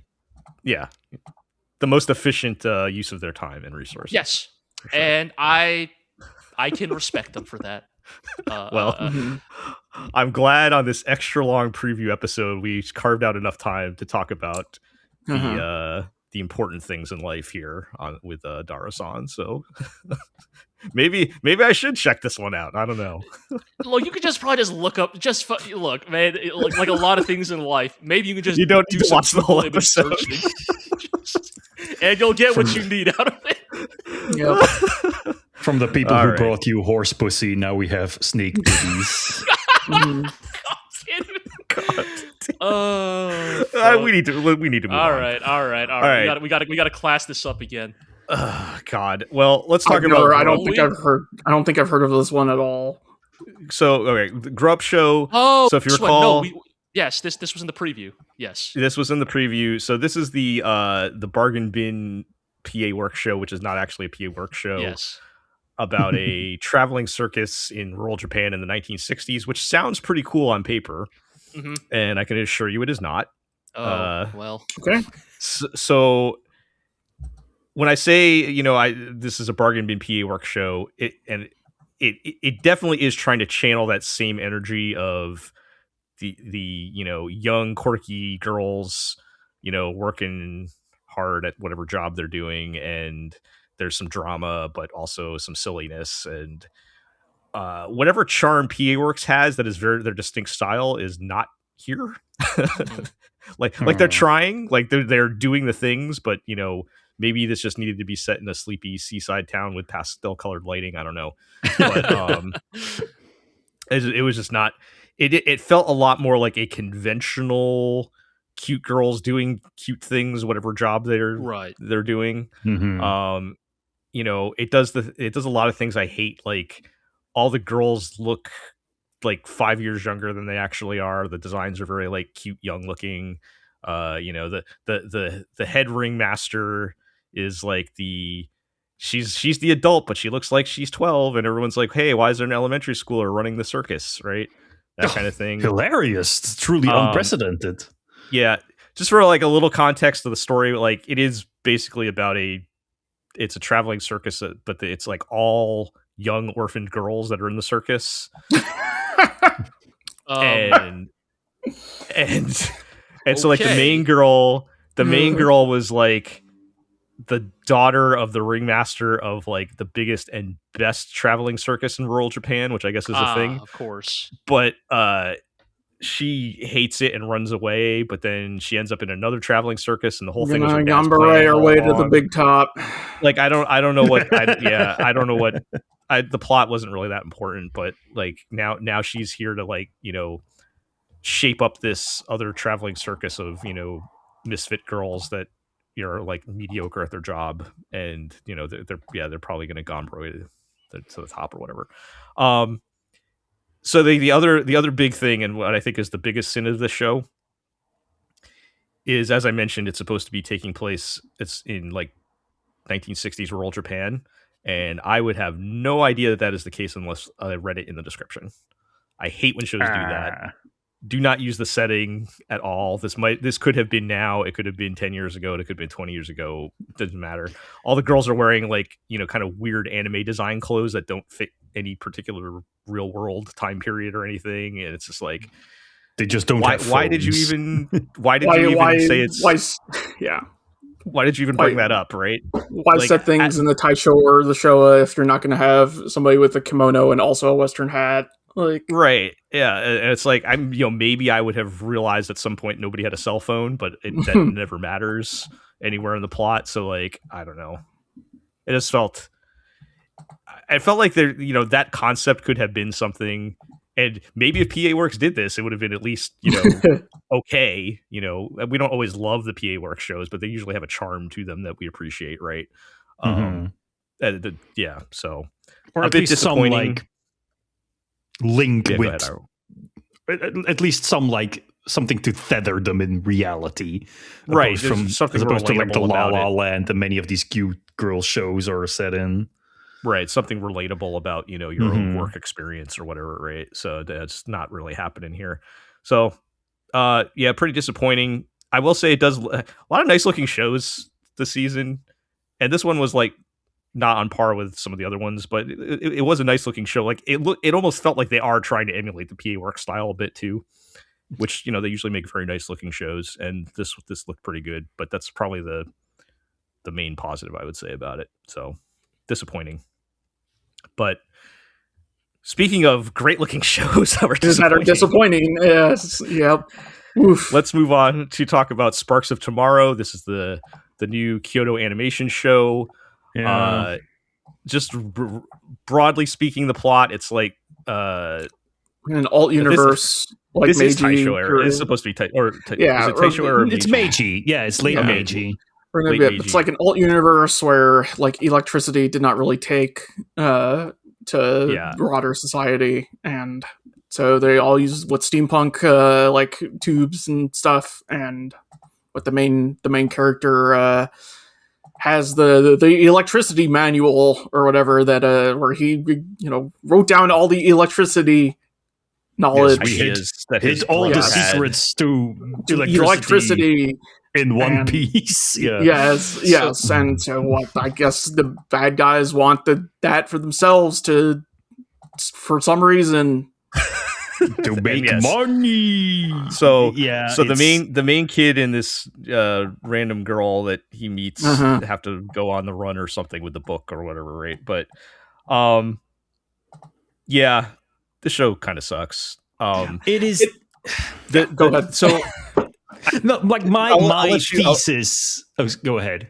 Yeah, just real quick before you get into it, Aqua. Yeah, just my general thought is like the premise is salvageable, but the rating is really bad.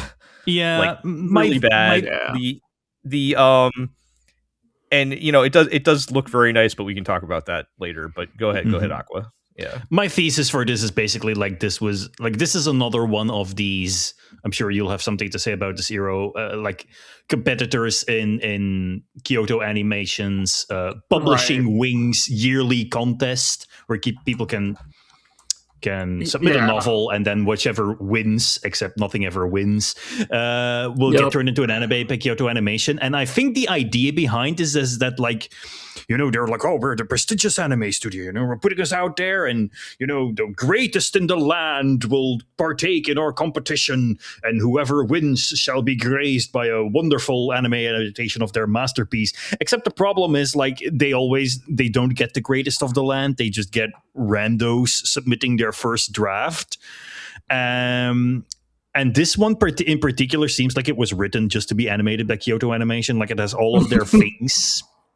Yep. It has a beautiful setting that you can show a lot of fun little details in. It has a guy who is like a misunderstood genius, but who's also kind of like lazy. And there's a girl who's clumsy but well-meaning, and she's curious all the time. And she's going to, grab his hand and drag him off to adventure.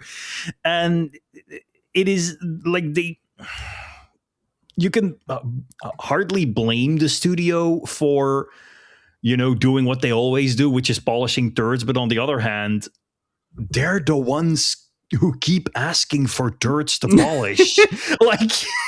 Yeah, you can't just not polish turds, guys. There's a reason. I feel like there's a reason why there's never a winner to that competition. Yeah, it's like, well, we'll acknowledge you're the best that we got, but you're not good enough for us to say that you deserve to win. I don't know, but it's such a bad idea from a business perspective because you're committing yourself to like a 5-year production cycle. Like, you would think, I don't know, you would think a studio at KyoAni's level, who is one of, arguably the best TV animation studios that currently running, you would think people would be clamoring to like throw their ideas at them, right? Like to get them made into anime. And I don't know. And they do other anime, right? Like it's not like they only do their novel shows. No, but I do think there's perhaps something to be said about like yes, we all know that KyoAni has like one of the most talented rosters in the industry, but like, is there a little bit of a self-fulfilling prophecy of like,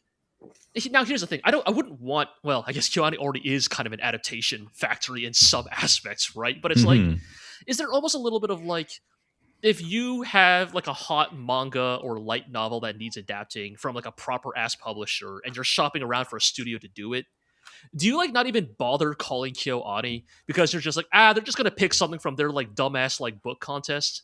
And I mean, of course, I mean, it doesn't happen like this, right? Of course, but we're speaking metaphorically. Right?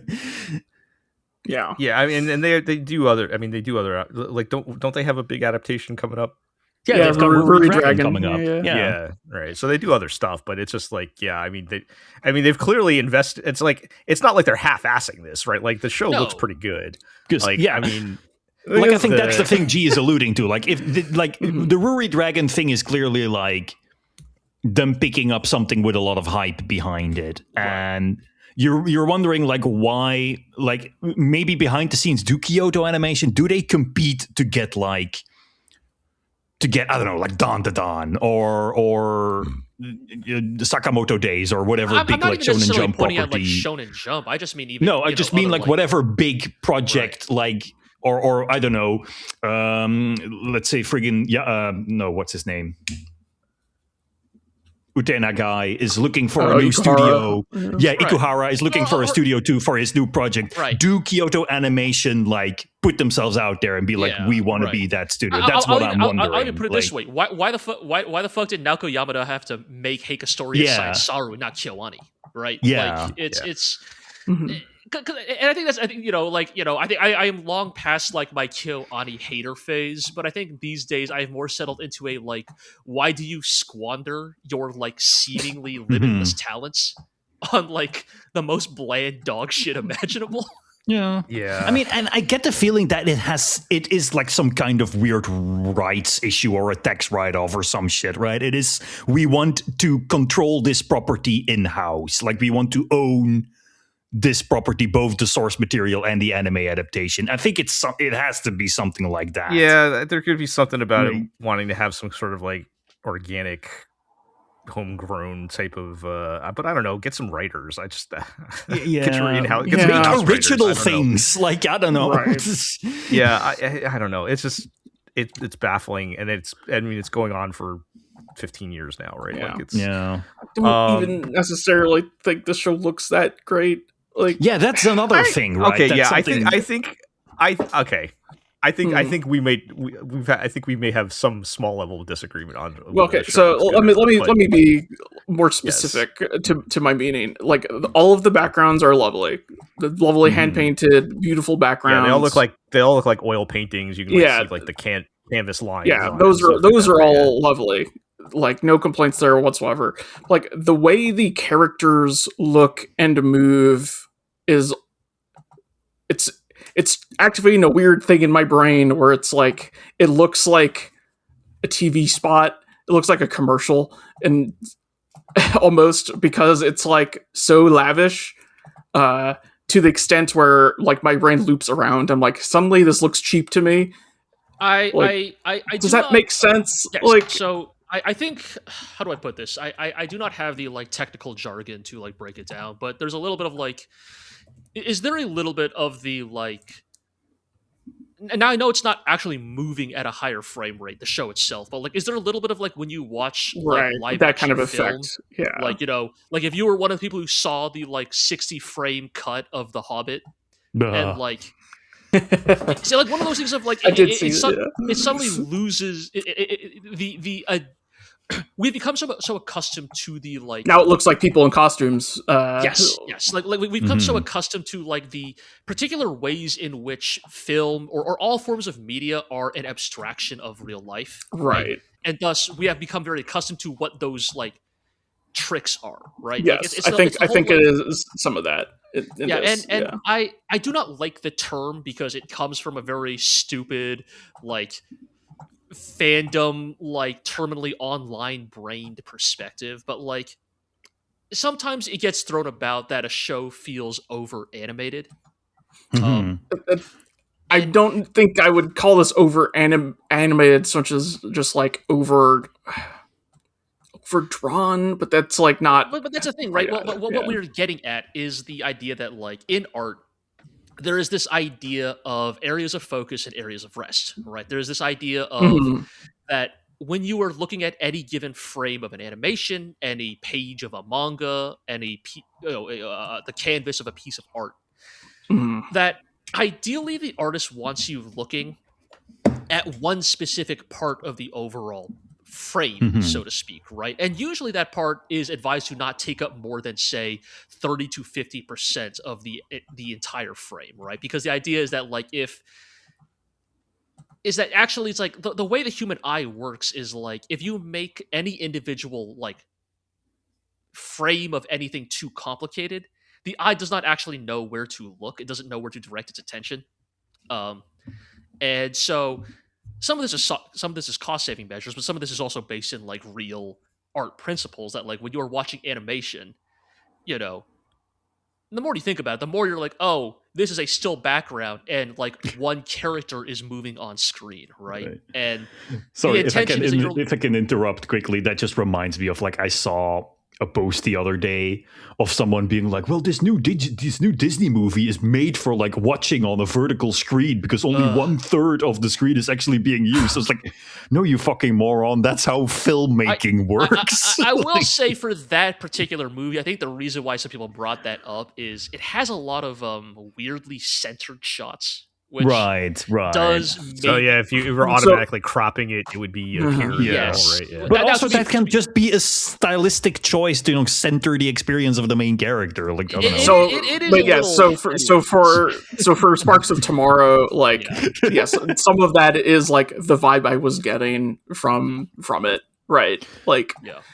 It sort of reminds me of the like UFO table Demon Slayer. We put a bunch of like CGI flashy shit, Unreal Engine particle effects on top of except from like a completely different vector. I have not watched the show myself. I was mostly just watching clips of it to get an idea of like what people were talking about. But I do get some of that for sure. Like I was looking at some of the just clips of the show, and I think it is a very well made show. I definitely think that. Like I could not take that away from it, but I think there is a little bit of like perhaps a little bit of over engineering to its aesthetic. I think what I would say is I feel like they were trying some things and maybe they did not quite. Some of them did not quite pan out in terms of some visual tricks. I will say anytime there's steam in this steampunk world, it is obviously simply a filter placed on top and looks terrible. Oh, really? Wow. Yeah, there's some tricks they try. Some of them look cool, some of them don't. I feel like was it like when she first like goes into the shop? There's some things going on that I thought kind of look cool, but like, I don't know. I feel like some of Kyoani might be in a phase where they're just like trying stuff to push push things, like they got to try to one up themselves after City, and they don't do that here, but they're just trying once or twice, like, so right. City had that like lovely blur effect that was hand drawn and like a manga style, right, for when things were like out of focus, and a couple times in Sparks of Tomorrow they do this with like the backgrounds are all hand painted, but like once or twice because they know how it's framed, like the edges of the painting will be like smeared out to like give that focus effect, except because it's a lovely painting and it gets smeared out, my brain is like, your glasses are dirty. You should wipe your glasses because it's blurry. They kind of do stuff like that sometimes it doesn't work out, but it felt like they were trying stuff. They are trying. Yes. All right. Well, I don't think any of us are particularly interested in watching more of that, but nope, it's not me. Yeah. All right. Let's move on to. Is this you as well, Aqua? I want to love you till your dying day. Yeah. What even is this? What is this? This was the like. Oh, we are girls at the magic school. Oh my god, that's right. Soldier. Wow, yes. That instantly exited my brain after we watched it. Yep. Not good. So they tried to sell you to this as like the Yuri equivalent of the summer Hikaru died. I'm strangely attracted to this person who is a metaphor for my blah blah blah repressed sexual feelings for people of the same gender, but they're also a monster. But it's just like, it sort of suffers from the fact that when you are making a Yuri show, you are sort of also automatically by default making a cute girl show. Right, but what if they were in wizard school and wizards killed each other off screen in the non-specific conflict that we are never shown? And so main character is just this incredibly unsympathetic sad sack who does nothing but like sigh and whine about how meaningless her life is after her roommate has died in the nebulous wizard war. They want you to buy this whole episode that like she's like metaphysically like stricken and like questioning her place in the world because her roommate died, and they do not ever give her roommate a name. Oh, well, that's a little... It's all just like, oh yeah, your roommate Your roommate died. Died in the Wizard Wars. But you see, it's because, when they are having their lunch, the intercom of the school goes like, students number 51, 332, 1753, report for immediate deployment. And this is like the closest thing this show gets to like being in any way serious rumination on the idea of using children as soldiers. Mm-hmm. Anyway, then the girl meets a pink-haired 10-year-old girl who is they make sure to tell you that she's 10 years old. 10 years old, yes. Yeah, wow. Oh, who is covered in blood, but she's also super chipper and happy and childish and naive about the ways of the world. And of course, it turns out that this 10-year-old girl is, Mimi. You've heard of Mimi, right? Everyone knows Mimi. Mimi, the legendary super soldier. Yes. But Mimi can't possibly be this 10-year-old girl who is super zany. And it is just one of these shows where you're like, it clearly thinks it's edgy, like it wants to be this sort of. Did she kill the roommate? No, I don't think so. Okay, I think she's just like she's the new roommate. Yeah, she could just go like berserk, right? Like if you utter her trigger phrase, she'll go sicko mode. Like just the ultra powerful human weapon is an innocent little girl who doesn't know that she's killing things. Yeah, and whatever. It doesn't. Yeah. Matter. It sucks. It's just the thing is like what best sums up this show is like it's trying to be this dark romance, this forbidden romance between two people who can't be together because one of them is a monster. That's what it's trying to go for. But then there's a scene where they're like sneaking through the school. Oh my God, and they come across two other girls kissing. Whoa. And the little girl is like, whoa, what's happening? And then main girl is like, oh, they're doing mana transfer. This is healing magic because one of them was injured in battle and now her designated partner needs to heal her. And we're going back can to the only old ways, be done Yes, by transferring magical energy through the lips, which is the most magically sensitive part of the body, which is then, of course, leads to like, yeah. Okay. And then at the end of the episode, main character's like, I have a stomach ache, and the little girl kisses her, and she's like, wow, I tried to heal you. And that's all of a sudden when she awakens to her feelings for a 10-year-old. The thing is, like, if you want to make a show about scandalous romance, at least be honest about showing girls kissing. Like, don't make up a stupid ass excuse about it's actually mana transfer. No, they're fucking going at it. Like, what? Like, why are you pussyfooting around this? Like, you're making a show for like 10-year-olds who thinks girls have cooties. I don't know. It's 2026. Your anime characters can be openly gay. It's fine. So I just watched Go For It Nakamura-kun. I just watched Go For It Nakamura-kun where he literally says I'm gay in English. So like, we can do this. But all right. Well, that sounds bad. It is. Yuki Nada, do something else. Oh yeah, this is Yuki Nada. Oh, really? On adaptation work. Look, man, speaking of polishing turds. Yeah. All right. Let's move on. Let's talk about Young Ladies Don't Play Fighting Games. Another one I didn't get a chance to watch yet. This is also very Yuki Hanada coded. The second appearance of Street Fighter 6. Yes, like Gel. Don't. Well, this is actual no problem. Street Fighter 6, though, right? Yes. Like Gel, there's nothing wrong with you not having seen this because you have seen Rock as a Lady's Modesty.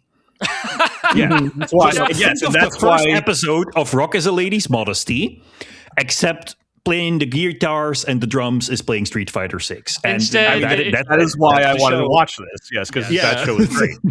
Yeah. Because basically, instead of asking, can a young lady, play a cool guitar, it says, can a young lady, what did they say, FADC into Rio? Focus tack dash cancel into Ultra. Yeah. Yeah, into Rio's. But yeah, so this show has been getting a little bit of buzz because, yes, it is an adaptation of a manga about, as Aqua, alluded to, like, it's one of those. It is about a bunch of girls attending one of these mythical, noble all-girl schools that definitely exist. That do not exist. Finishing school. Do not exist. Right, that maybe existed 50 years ago. Like, I really do. Somebody's got to, like, some YouTuber or some, like, blogger's got to, like, write the, like, definitive, like, origin of, like, that cultural trope, because I don't. I mean, like, that doesn't even exist in the West, does it? I mean, like, my mom tells stories of, like, when she was in school, like, some of the people she knew went to, finishing school for ladies, right? Okay. I mean, that was in like the 60s and 70s. I guess, right? I guess, obviously, Like, Zig Zig knows someone his age who went to a finishing school, so it still exists. Okay. But then again, in the UK, which is a country of sickos, so. Yes. Mm-hmm. But yeah, so it is one of those about girls attending an elegant all-girls academy, except the secret is that some of them are sickos for fighting games and want to fight each other in a video game, and they will kill each other in Street Fighter 6. Yes, I'll kill you brackets in Street Fighter. And that's the bit. That is the joke, right? And I think I was charmed by the first episode to a certain extent. I think this is very much going to be, in the same way that I think Rock is a Lady's Modesty is like, it's just going to come down to how much you like the gimmick, right? How much do you like the seasoning on it, right? And so this is how much do you like jokes about the FGC and fighting game minutia, right? I will say, as somebody who did not particularly enjoy this, I think it did a good job of keeping the bit bubbling underneath all the normal stuff. Like it is not so straight on the girls' school stuff that it becomes interminable. It's like you always feel that little bit of this is silly, going on. And I think this is where I think it kind of gets into the sort of weird place I'm in with this show, where I do think this manga was a legitimate celebration of fighting games as a genre. There are so many jokes in the source material that are so unique to fighting games, right? This is not just somebody being oh, I want to write an all-girls manga, but I can't think of a gimmick. Let me grab something out of a hat. It's no, this author clearly plays fighting games. This author clearly plays Arc System Works fighting games, is what I would say. Which you don't got no Gold Burst in Street Fighter. Yeah, but it has those types of, one of my favorite jokes in the manga is when they go to fake Evo Japan, and one of the character plays a for SF6 players, the equivalent of a platinum ranked Ryu in bracket, who just spams Donkey Kick and Hashogeki and manages to take rounds off of way better players. And the consternation what? Yes.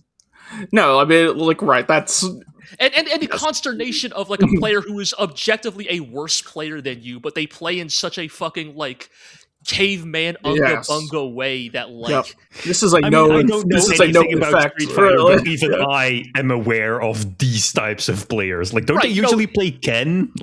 No, well these days it's Flowchart Ken. Oh, okay, sure. Yes. In the SF4 days it was Flowchart Ken. Right. In SF6 it is Ryu. Ryu is you know how once upon a time everybody just Soul Bad Guy is the Ryu of Guilty Gear. These days I would say Ryu is the Soul Bad Guy of Street Fighter.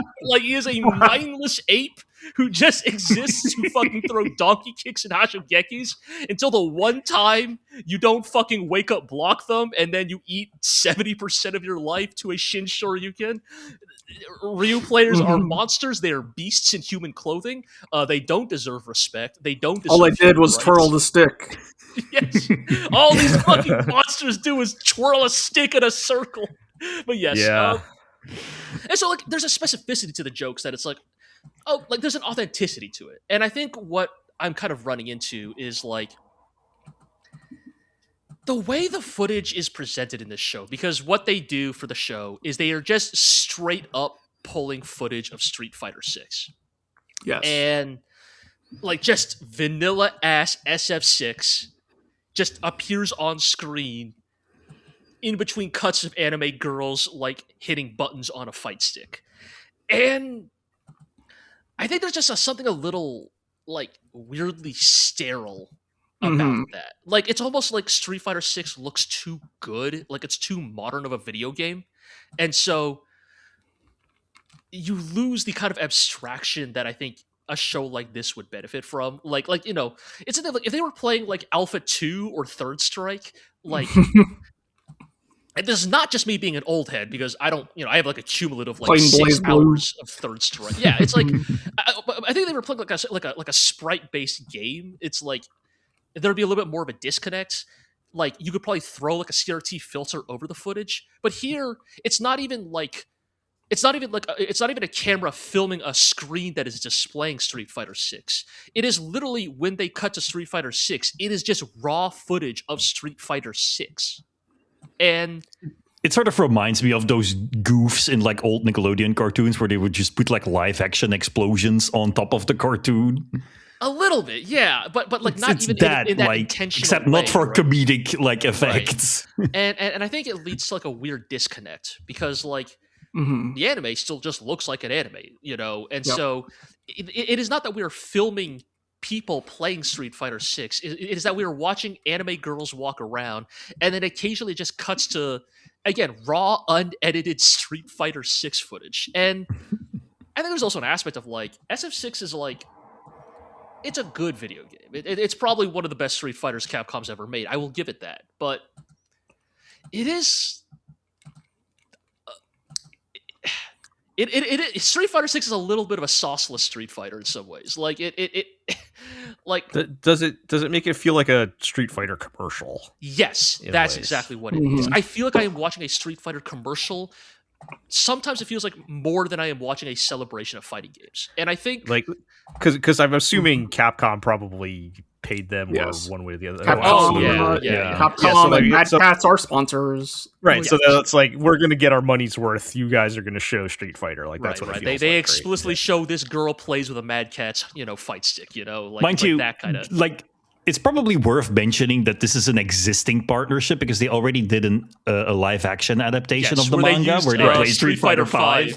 Yeah. Right, yeah. I mean, either way, the point is like Capcom saying we're gonna get our money's worth. You Yes. guys are gonna show these But- clips. Mhm. Damn it, that's what it feels like, right? It's like the weird thing of like, other than a couple of like one-off shots, it's never like you show the girls and Street Fighter 6 on the same frame, right? So that's what makes the Right. disconnect weird. Like it's not like, oh, let me like look at the TV over there. It's got SF6 on it. It's like you have a shot of the girls being like, let's play Street Fighter, and then hard cuts to just a stream of Street Fighter.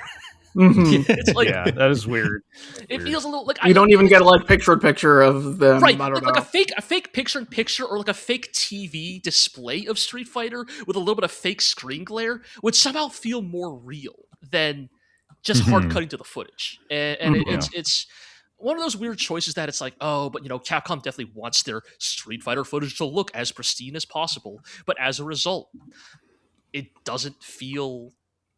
Look, man, people are playing Melty Blood in bathrooms, man. Like the fighting games community has a long history of like Yeah, fighting games are grassroots, right? Like fighting games are in some ways, I mean, until the Saudis bought Evo, fighting games kind of like could take pride in being the most authentically homegrown, like esport competitive gaming scene. And I think there's just so much of like this adaptation just feels a little corporate on the margins that even Mhm. though I think like when the girls are just talking about why they love fighting games, those parts still like I think still kind of ring true, but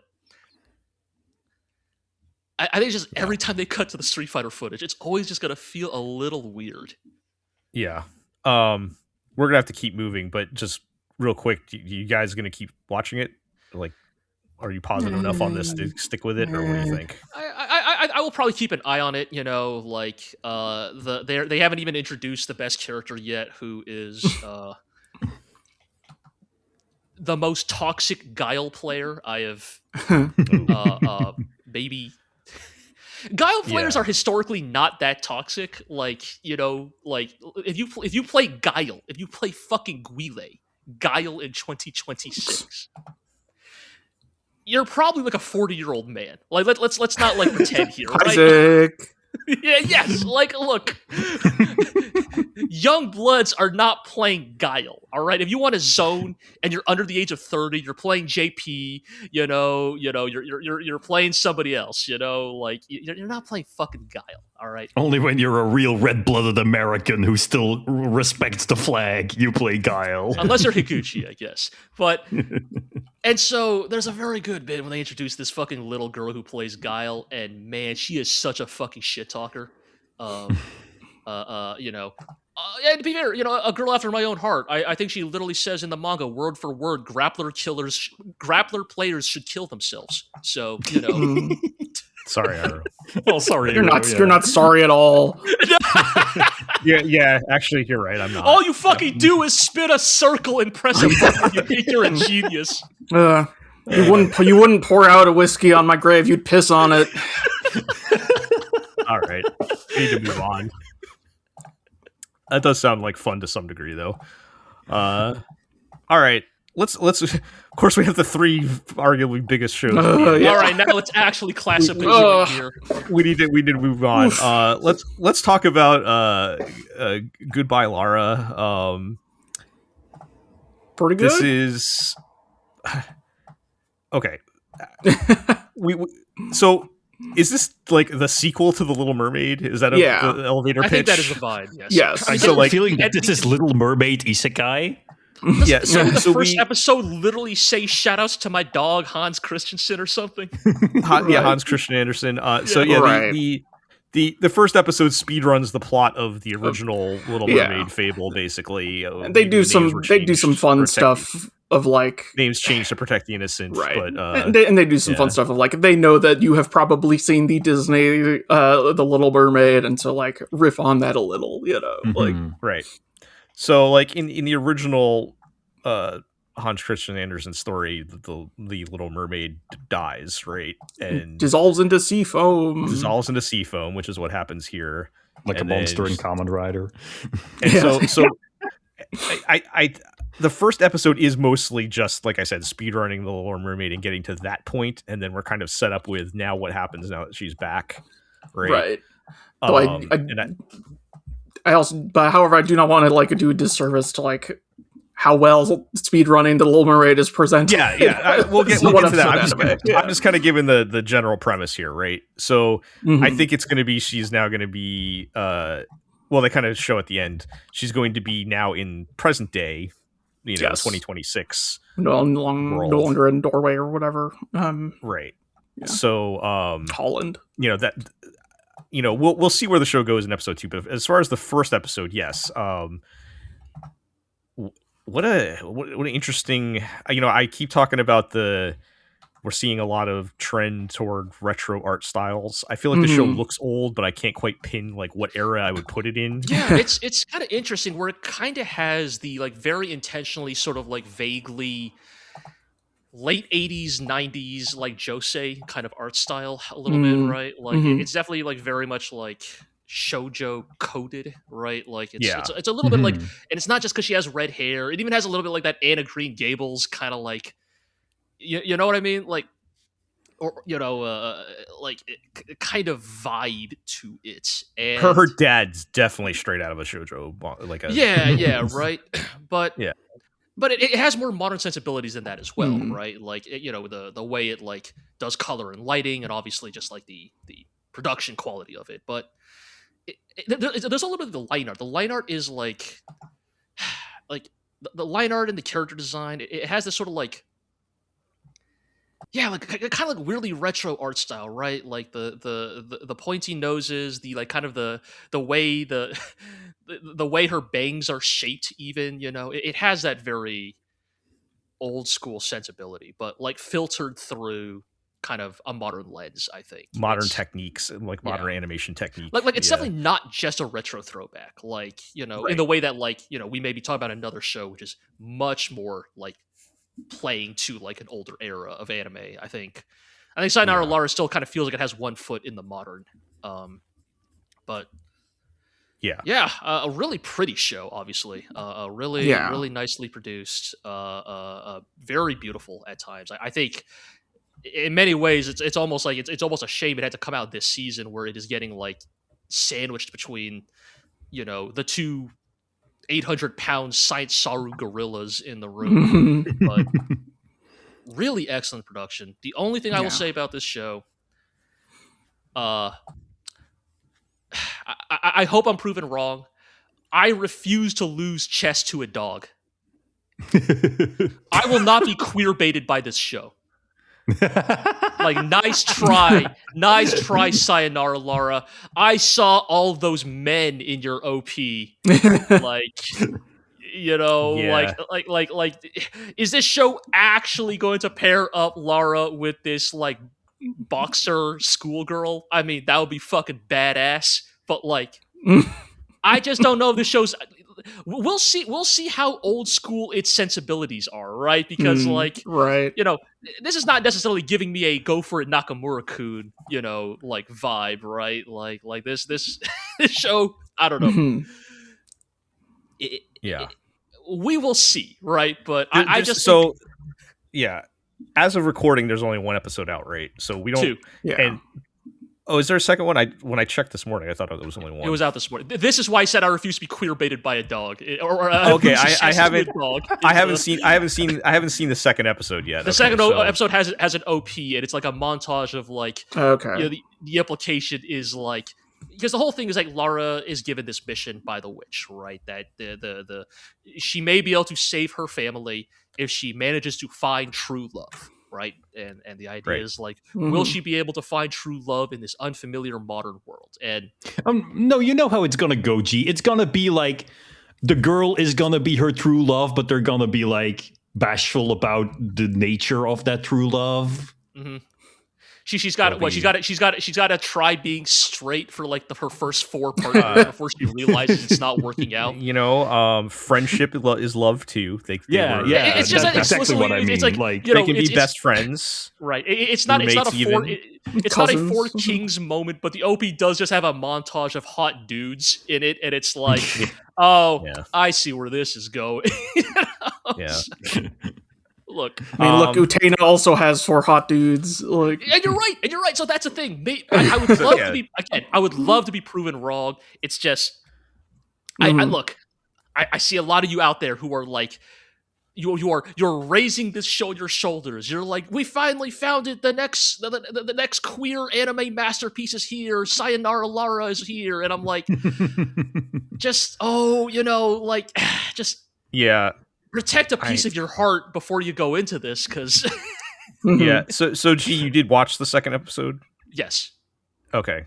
So like, what is this? Because I feel like I needed to see the second episode to see like what is the show actually about, and is it going to be just hanging out in modern Japan? So she is in modern day Japan, and the second episode is mostly about her, like the culture shock of like this new unfamiliar world. The new unfamiliar setting, her sense of like isolation and loss of like the family and the life she knew. Can she speak? She can speak, yes. Okay. Though notably, they do point out that she has stitches on her tongue. So interesting. I wonder if this is like she can now speak, but she can't speak mermaid-ese anymore or something. I don't know. But probably the not really a spoiler because you hear her voice at the end of the first episode is that the witch is still here and she is still a character. Though, you know, may look a little different than you recall. But is she still super hot? No. I'm sorry, Jel. She is not super hot anymore. Maybe she still is for some people out there. We did not have nearly enough time on this episode for the evil woman discourse that I wanted to get into. But I know we'll have to save it for another time. Anyway, but yes. So it is basically setting up the context of like I think where the rest of the show will be going. And to be fair, despite my joke about I refuse to lose chess to a dog, it does set up Lara and the new character. Her name is Mari. They're sort of dynamic, you know, as sort of begrudging friends that may develop into something more as they spend time with each Was other. that the boxer girl or somebody else? That's the boxer girl. Yeah. Okay. Into best friends, you mean? They Into may develop very into good best friends. Very good friends. Yeah, they were just like inseparable. roommates, cousins. They just like may Mio Reed evolve and into Soletta. open for interpretation. Yes, they may exchange friendship rings by the end of this show. Yeah, but, while wearing wedding dresses. Yes, Yeah. there's some interesting stuff going on. Like they do actually reveal that there is one other mermaid seems to have survived the Great Culling, but you know, is she up to any good is definitely left up in the air. I think whether she will be the antagonist or just an obstacle to Lara. But sounds to me like everybody who likes the show should play Paranormal Sight: The Mermaid's Curse. Yeah, that? Yeah, it's exactly the same thing, right? Everyone who likes the show should watch Tropical Rouge Precure. All right. Well, yeah, I think this. I loved the presentation. Yeah. I think it has a tremendous amount of potential, and I just need to see. I think a little bit more. I think you should definitely watch the second episode for sure. Yeah, I think the show truly does have a lot going for it. I just, how queer it will actually be. I think don't necessarily get your hopes up. Sure. Yeah. All right. Well, let's. Oh boy, let's move on to. I will never lose chess to a dog. I would beat the dog at chess. yeah. Okay, good luck with that. Punch it right on the nose. Yeah. Let's talk about Jaadugar, a witch in Mongolia. One of the more I think anticipated things on our list. One of the two big science star shows that you were referring to, referencing G. Sure as Naoko Yamada's show about powerless woman becoming influential within an empire while vowing to see the downfall of that empire because of the personal tragedies it caused her. Yes, so this is about a young girl who is swept up and captured by the Mongols and brought back to Mongolia, and she's quite learned. She can read, including the complicated reading, and there's a lot going on here. I want to hear what you guys thought about it first. Maybe I'll chime in. But yeah, probably my number one show of the season so far. It's good. Yeah, I think very impressive. It is hitting a lot of buttons that I'm enjoying. Right, go ahead, Joe. No, I was going to say. Very unique art style and presentation. I think it looks fantastic. So this is when I think of what like a science star show looks like. I think of like totally different art style, very textured in a little rough cut looking, that kind of thing. Going on the legacy of Yuasa and all that, right? But artistic without being artsy. Yeah. So. It's a certainly a unique look. I think it looks fantastic, and I think that kind of goes along with the very unique setting. Obviously, we've never seen anime about anything like this particular setting. It is we see some, and G, I'm sure you'll get into this. We see some historical figures appear. Oh yeah, and in general, everybody's fascinated by the Mongolian Empire. It's a very interesting setting. So. There's a lot to work with here, but as far as the story itself, I'm curious to see where exactly we're going to go with it. But what do you guys think? I think the show is like. I mean, I think I agree with Hiro. This is like also my highlight of the season so far because it's just a combination of it's artistically stunning, it's historically intriguing, both in the looking at the sort of major events of like who were these big players in that era of history, but also the small moments, how it represents what life was like, how the people experienced their faith, what were some of the customs in both, Persian culture and in the Mongolian Empire that are very lovingly brought to life. But it's more than just school TV, right? It is also a story about an endearing character who meets other endearing characters, who goes through a very emotional, gripping story. It's all brought together in a way that I think really plays to Naoko Yamada's strengths. I think if there's anything you could maybe hold against the Heike story, is that it feels a bit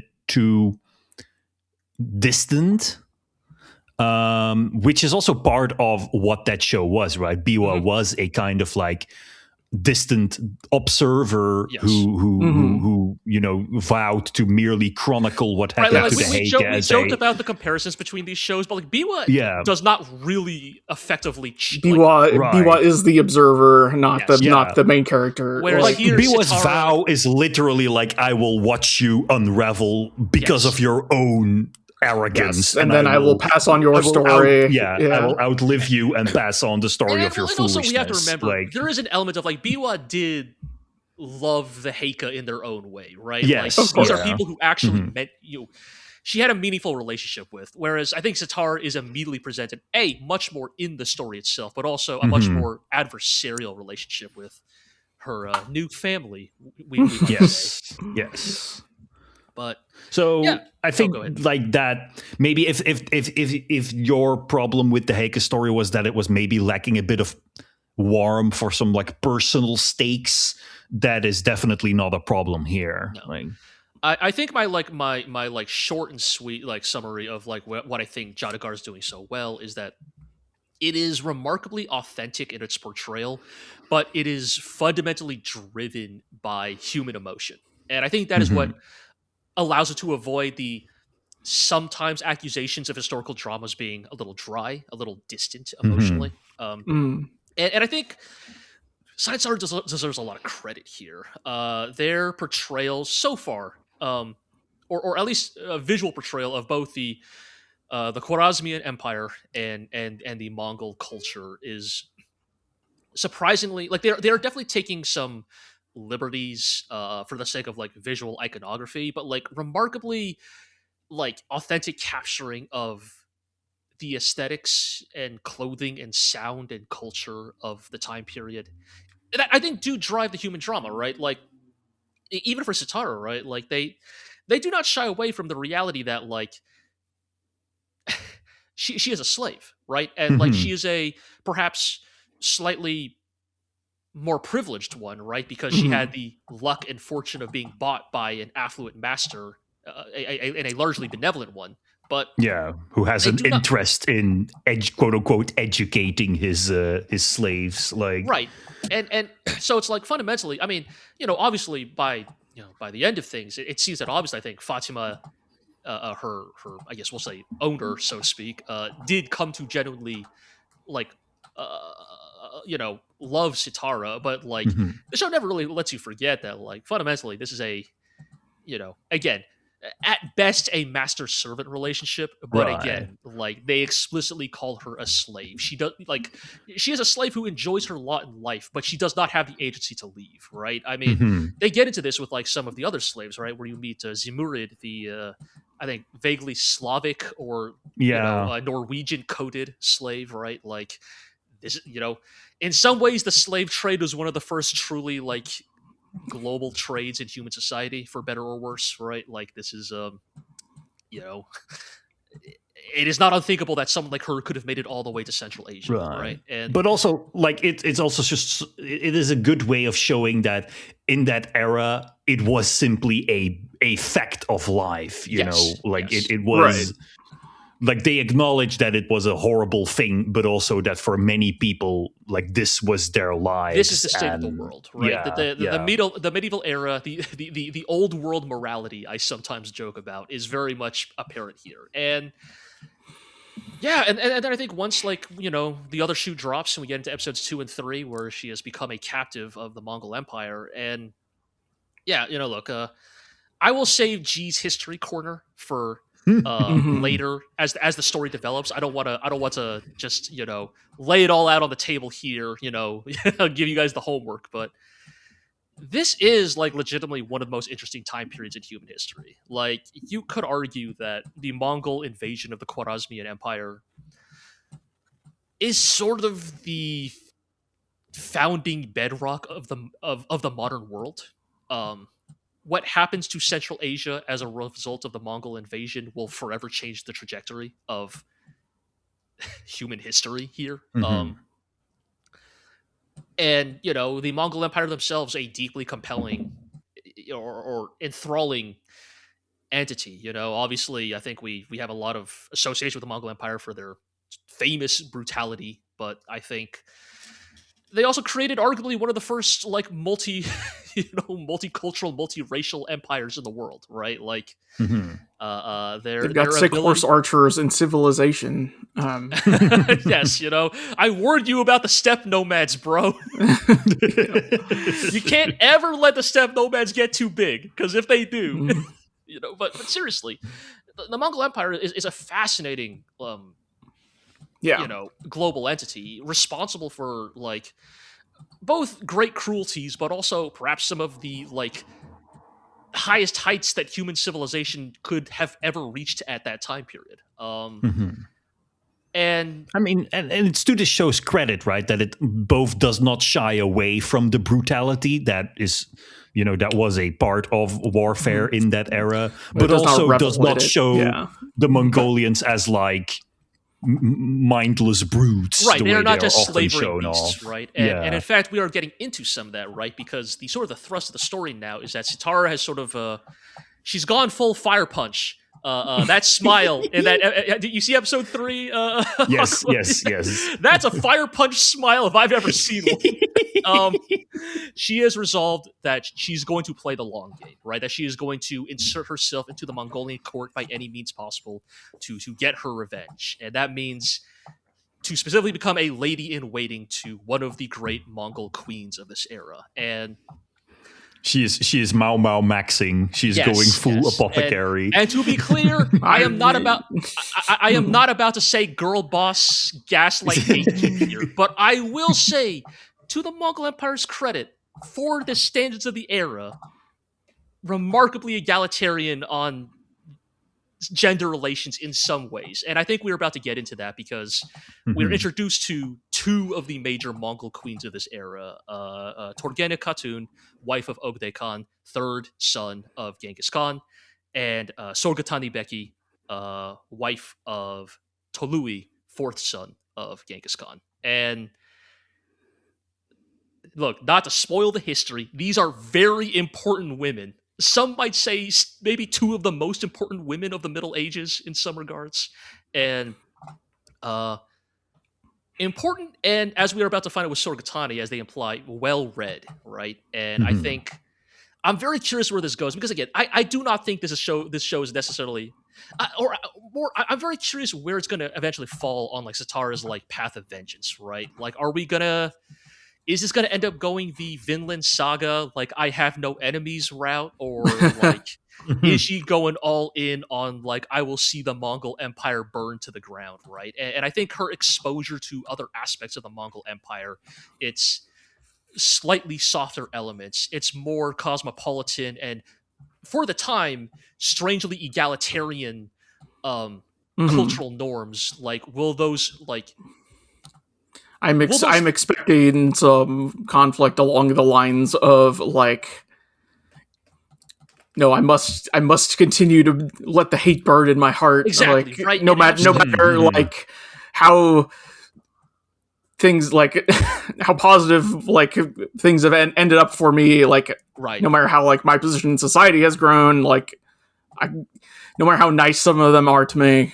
Right. I must continue to hate them. I mean, what I find interesting is that, because the 3rd episode ends with her being introduced to Tolui's wife, who she will be lady in waiting to, but it seems to me like they are actually setting up a more long-term relationship with the other wife, because she is the one explicitly shown to resemble her old mistress, Fatima. To the point where in the OP I got a little confused in some spots. Wait, is that just? But yes, I think so. Right, I suspect that in some ways I suspect Sorgatani here is a red herring. I think it is far more likely that, especially based on the PVs, that Sitara will end up serving Turgene. But Either way, I heard that. I read somewhere that like Torgane was originally going to be the protagonist, and then the mangaka decided to do Sitara / Fatima instead. Right. But like to like show like the greater breadth of the Mongol Empire or something like that. But yeah, really charming show. Really, really well produced, of course. Like really, like.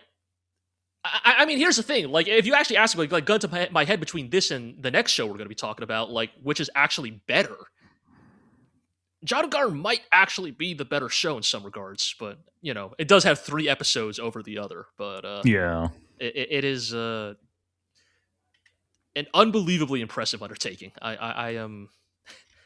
I am really digging what they have done with the show so far, and I am really looking forward to giving you guys mini lectures on minutiae about the Mongol Empire for the next 10 weeks. Look, man, I've already gone on Wikipedia. I know Muhammad is still alive. No, don't spoil yourself. I should. No, like, do not be like me. Don't do this. Don't spoil yourself. Don't go to the internet. Yeah. Go spoil yourself. Go to the library. 800-year-old history. Yeah, I just want to throw in one point because one thing that I was kind of watching, and I think the show did okay on this, but it was like I felt like there were some red flags that popped up for me on like their portrayal of slavery and stuff like that, which I think they did iron it out eventually, but like in the first episode and stuff, and just keeping an eye on like again going back to our comparison to the Heika story, I feel like that series did a good job of like balancing showing the humanity of these people who were also doing bad things, right? Without making them overly sympathetic, right? Like it's a very fine line to walk. And, right. I think Jaadugar did okay on that, but I'm still like it's a tough I got my eye on him, right? The thing is like you have to evaluate, like, I think the thing is like, you know, in its context, you know, because they clearly want to depict Fatima, like Mistress Fatima, and her brother as like benevolent people, but on the other hand, they're like, yeah, sure, they are slave owners, right? They commit horrible evils, but you know, by the standards of the time and place. Well, like, I think that's the thing, right? I think the show is trying to be like, you know, make you consider things by the values of the time. You know, like that's the most important thing, you know, that to teach you in history class. Always evaluate things by the standards and the context of the time and place, right? Yeah, well, yeah, of course, and it's like I'm just saying it's a very fine balance. It definitely is. Yes. Yeah. And there were moments where I was like, are they going to go this way? And I feel like they kept things on course. I was a little surprised. I was a little surprised that like the first episode did not even have like a trivial showcase of like a less benevolent form of, because here's the right. Oh yeah. There was no like look, counterpoint I to was that, right? certain that when Muhammad drops the bowl, somebody was gonna get in trouble. Like, like it was going to be him like teaching Sitara a lesson of like know your place, right? He was going to be like, oh, she dropped it, and then she would get beaten or something. No, I mean, I'm happy that didn't happen, but so it is a little weird, right? Because like also like to be clear, it's like, again, not to defend any form of slavery, but like the context, like, you know, the way slavery was utilized in the like Islamic empires was different in some it is also like it is historically a different institution from the chattel slavery of that the transatlantic we are known in America, right? And to be clear, that is not to defend it, but it is a different context. And but nonetheless, I do agree. I think it is a little bit of a missed. And here's the thing: maybe the show's not interested in doing a both sidesing thing, anyways, right? Because this is about Sitara's perspective, right? Because I will say that the context of the Khwarezmian invasion, I gotta be like, okay, I'm not gonna say the Khwarezmian Empire asked for it, but oh god, the Khwarezmian Empire basically did to Genghis Khan the diplomatic equivalent of like, what are you gonna do? Stab me? Yeah, and you know, Genghis Khan was like, yeah, yeah, over and over.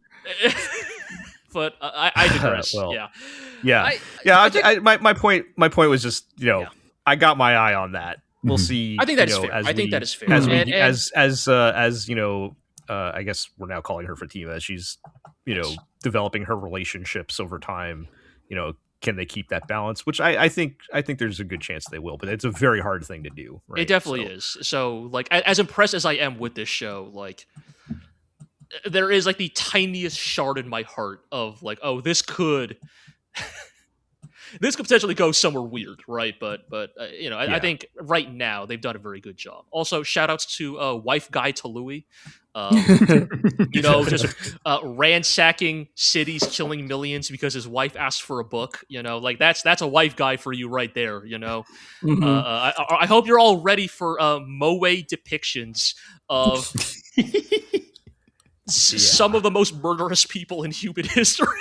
Right. I mean, that's what I'm saying, right? Like it's Look at Talui. Looks like little kid Lupin the Third. Like he's got Lupin's I mean, he eyes. looks like an Osamatsu brother. Like yeah, definitely. All right. Well, shout out to the ED by Queen Bee. Of the Dororo opening. Yes. Yeah. We got to keep moving. So we'll definitely.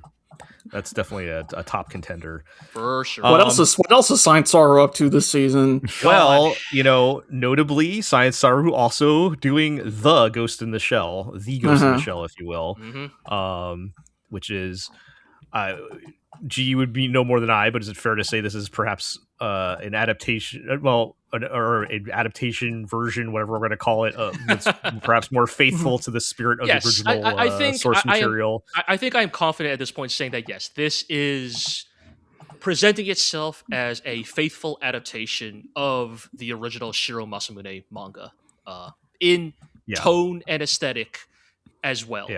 Which is kind of it's like thing.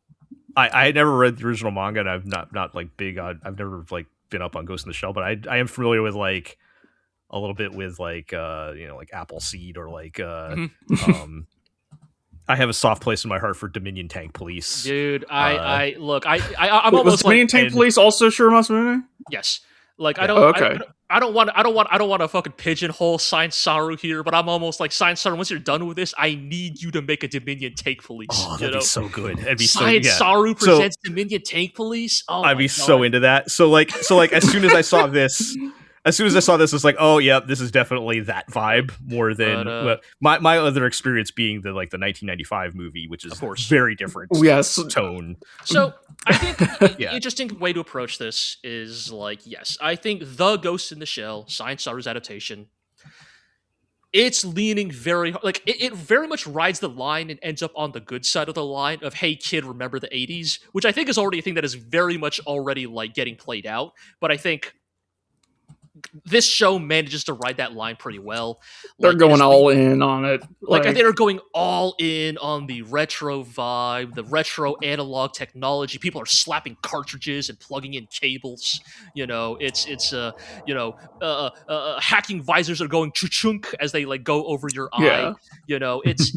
It's old. Like what I call this show is old school anime cool, right? Like this is anime, right? Like as this is the platonic gestalt entity of what anime is, right? There's sexy ladies, blood and gore, robots and guns and blood and hot ladies, and it's very stylish. Like this is like, again, I think the only reason why this show edges out Jaadugar for me personally is just like it is nailing the aesthetic presentation so well. Like to the point where I think I've seen some people say it's like visually overwhelming. I think maybe because I'm so familiar with the source material, I found myself able to keep up with it. But like I wouldn't call it visually overwhelming. I would call it overwhelming in other ways, but the visuals are not. Sure. I'm not in terms of visuals. I think my main problem with it is just how the density of all the like plot and concepts and technobabble it shows at you. Yeah. That'd be something that'd be like a lot easier to follow in manga form, right? Because you can take a wadded on any page. Go ahead. Yeah. I think the thing is like I liked how this looked, but I'll be honest, I have no idea what was going on, who was shooting at who, and why.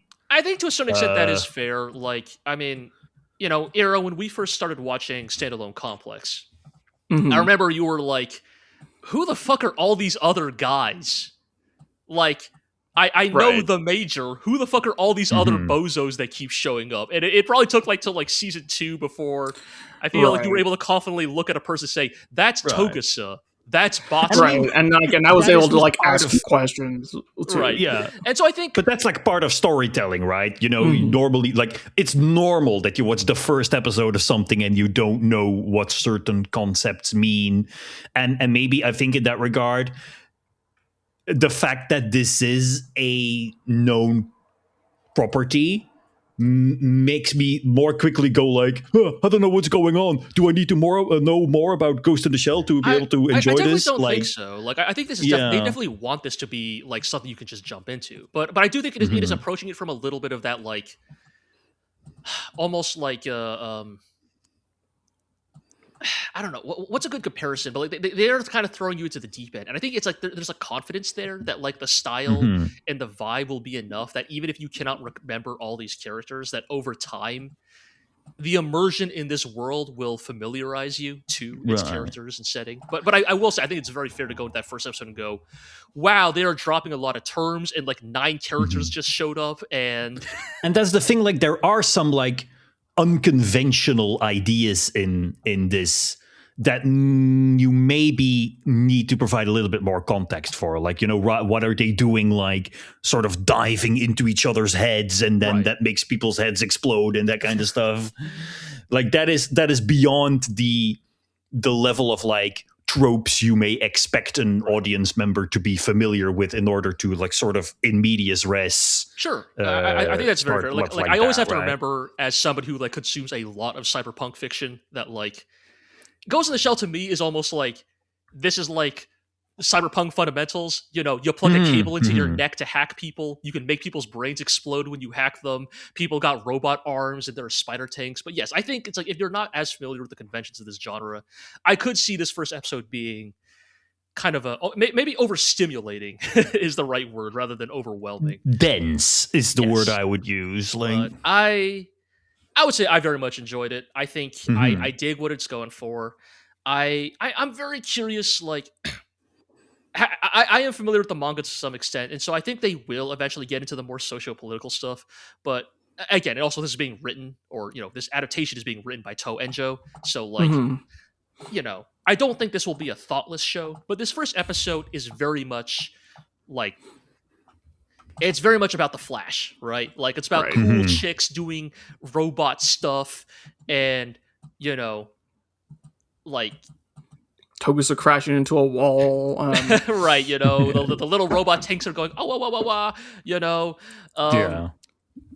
Like, even the conflict of this first episode is like, they're doing what? They're like kidnapping kids to brainwash them. It's like, there's not really like there's not a lot of like socio-political like subtext to it. Yeah, I mean, I don't know. Generally kidnapping and brainwashing. Yeah, right. But you know what I mean, right? Right. Of like, yeah. I love how the mayor is like completely dismissive of this kid growing up in a shitty orphanage. Yes, like, yes. Pull yourself up by your bootstraps, kid. God, yes, fucking weird libertarian Motoko Kusanagi. It does feel it does feel more style over substance in this episode, right? For now, I think. I mean, that is also I guess my question was like, are they actually adapting the manga, or is this like taking the spirit of the manga? And this episode is an adaptation of like the first like few chapters of the manga. So and they show things in the OP that are references to other chapters of the manga. And I've heard from people who saw those early screeners in the UK that the next episode will definitely feature some scenes from the manga that are about to come up. Oh yeah. Scenes, huh? Yeah. Yeah. Uncensored. That's why. Modified for television. Yes. But Halloween. Is this the horniest episode of our podcast that we've ever had? Anyway, I was just going to chime in to go along with Aqua, because I'm also not super familiar with Ghost of the Shell either, and I did find the throwing around the terminology a bit overwhelming. I think my brain did eventually figure out, I don't really like how to filter it out and be like, I don't really need to know the details. I know, I could follow the general plot of the episode, but it's just, they're constantly talking about, we're going to do this, this, and this, and flipping switches and plugging things in. I'm like, okay, what does that mean? And then, you kind of figure it out with the results on screen, but we can get there. Right. And I mean, I'm just coming off my you're Ghost in the Shell watch, so I'm more aware of at least the terminology, right? Right. Because they have the ponytailed bridge bunny, who I'm familiar because I watched Standalone Complex that those are basically off the shelf Android secretary bots, and they are in the Oshi film as well. So, right, but I've watched Standalone Complex more recently than the Oshi film. Well, the point is that this is a well-established. They are in Ghost of the Shell, so I'm familiar with that. But if you are not necessarily familiar with if you do not necessarily already know what the deal is with that character, when her freaking head explodes or whatever, and nobody gives a shit. Right, it's what the hell? What the hell, guys? They throw in the line to tell you that there's no ghost. It's fine. Yeah. Oh, this is just a soulless robot that looks exactly like a human being. It's fine. It's looks and acts exactly like a human being. Yeah, red blood. I think I'm pretty impressed with it. I think this is it's to be clear, right? As I said on Blue Sky, I think this is a holy shit 3 cakes situation. There's been a little bit of consternation online about some people are like, oh, finally, a faithful Ghost in the Shell, not like that Oshi abomination. And then the other way around, you have some people like, ugh, why is the Major such a weird gremlin in this one? She's not my cool femme fatale. And, again, these are straw man versions of these arguments. Right? Yeah, the universally hated movie, The Ghost in the Shell by Oshi.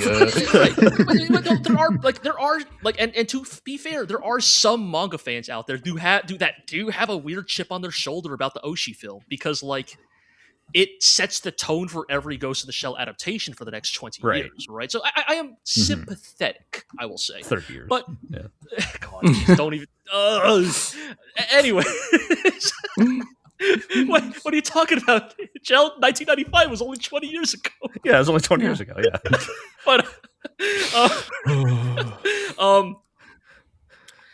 I think it's as somebody who has enjoyed every good incarnation of Ghost in the Shell, someone who has enjoyed multiple incarnations of Ghost in the Shell, I really both of them enjoy what they are.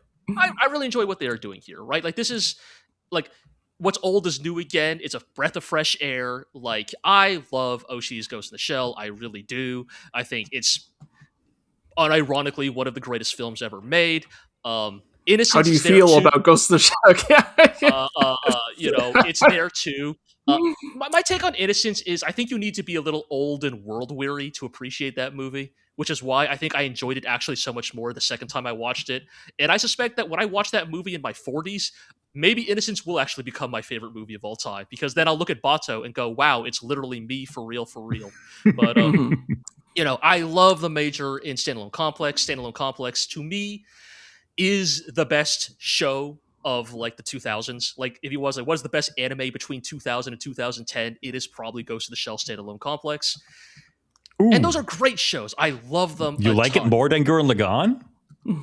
All right, depends on the mood. All right, let's. The point is, it's up there, right? Yeah. Look, I love Gurren Lagann. They didn't get Yoko Kanno for the soundtrack, all right? It's I mean, they got Taku Yosaki. In some ways, for her equal in some ways, right? But anyways. And so I've had my fill of good, more serious, slow burn Ghost in the Shells. Now, would I want another one? Of course. I love that tone and style. And I've always argued that actually both Oshi's film and Standalone Complex are actually remarkably authentic adaptations of Ghost in the Shell. Of Ghost in the Shell's themes, but what they change is the tone. But the first Oshi film is kind of almost in some weird ways a shot-for-shot remake of one of the major arcs of the manga.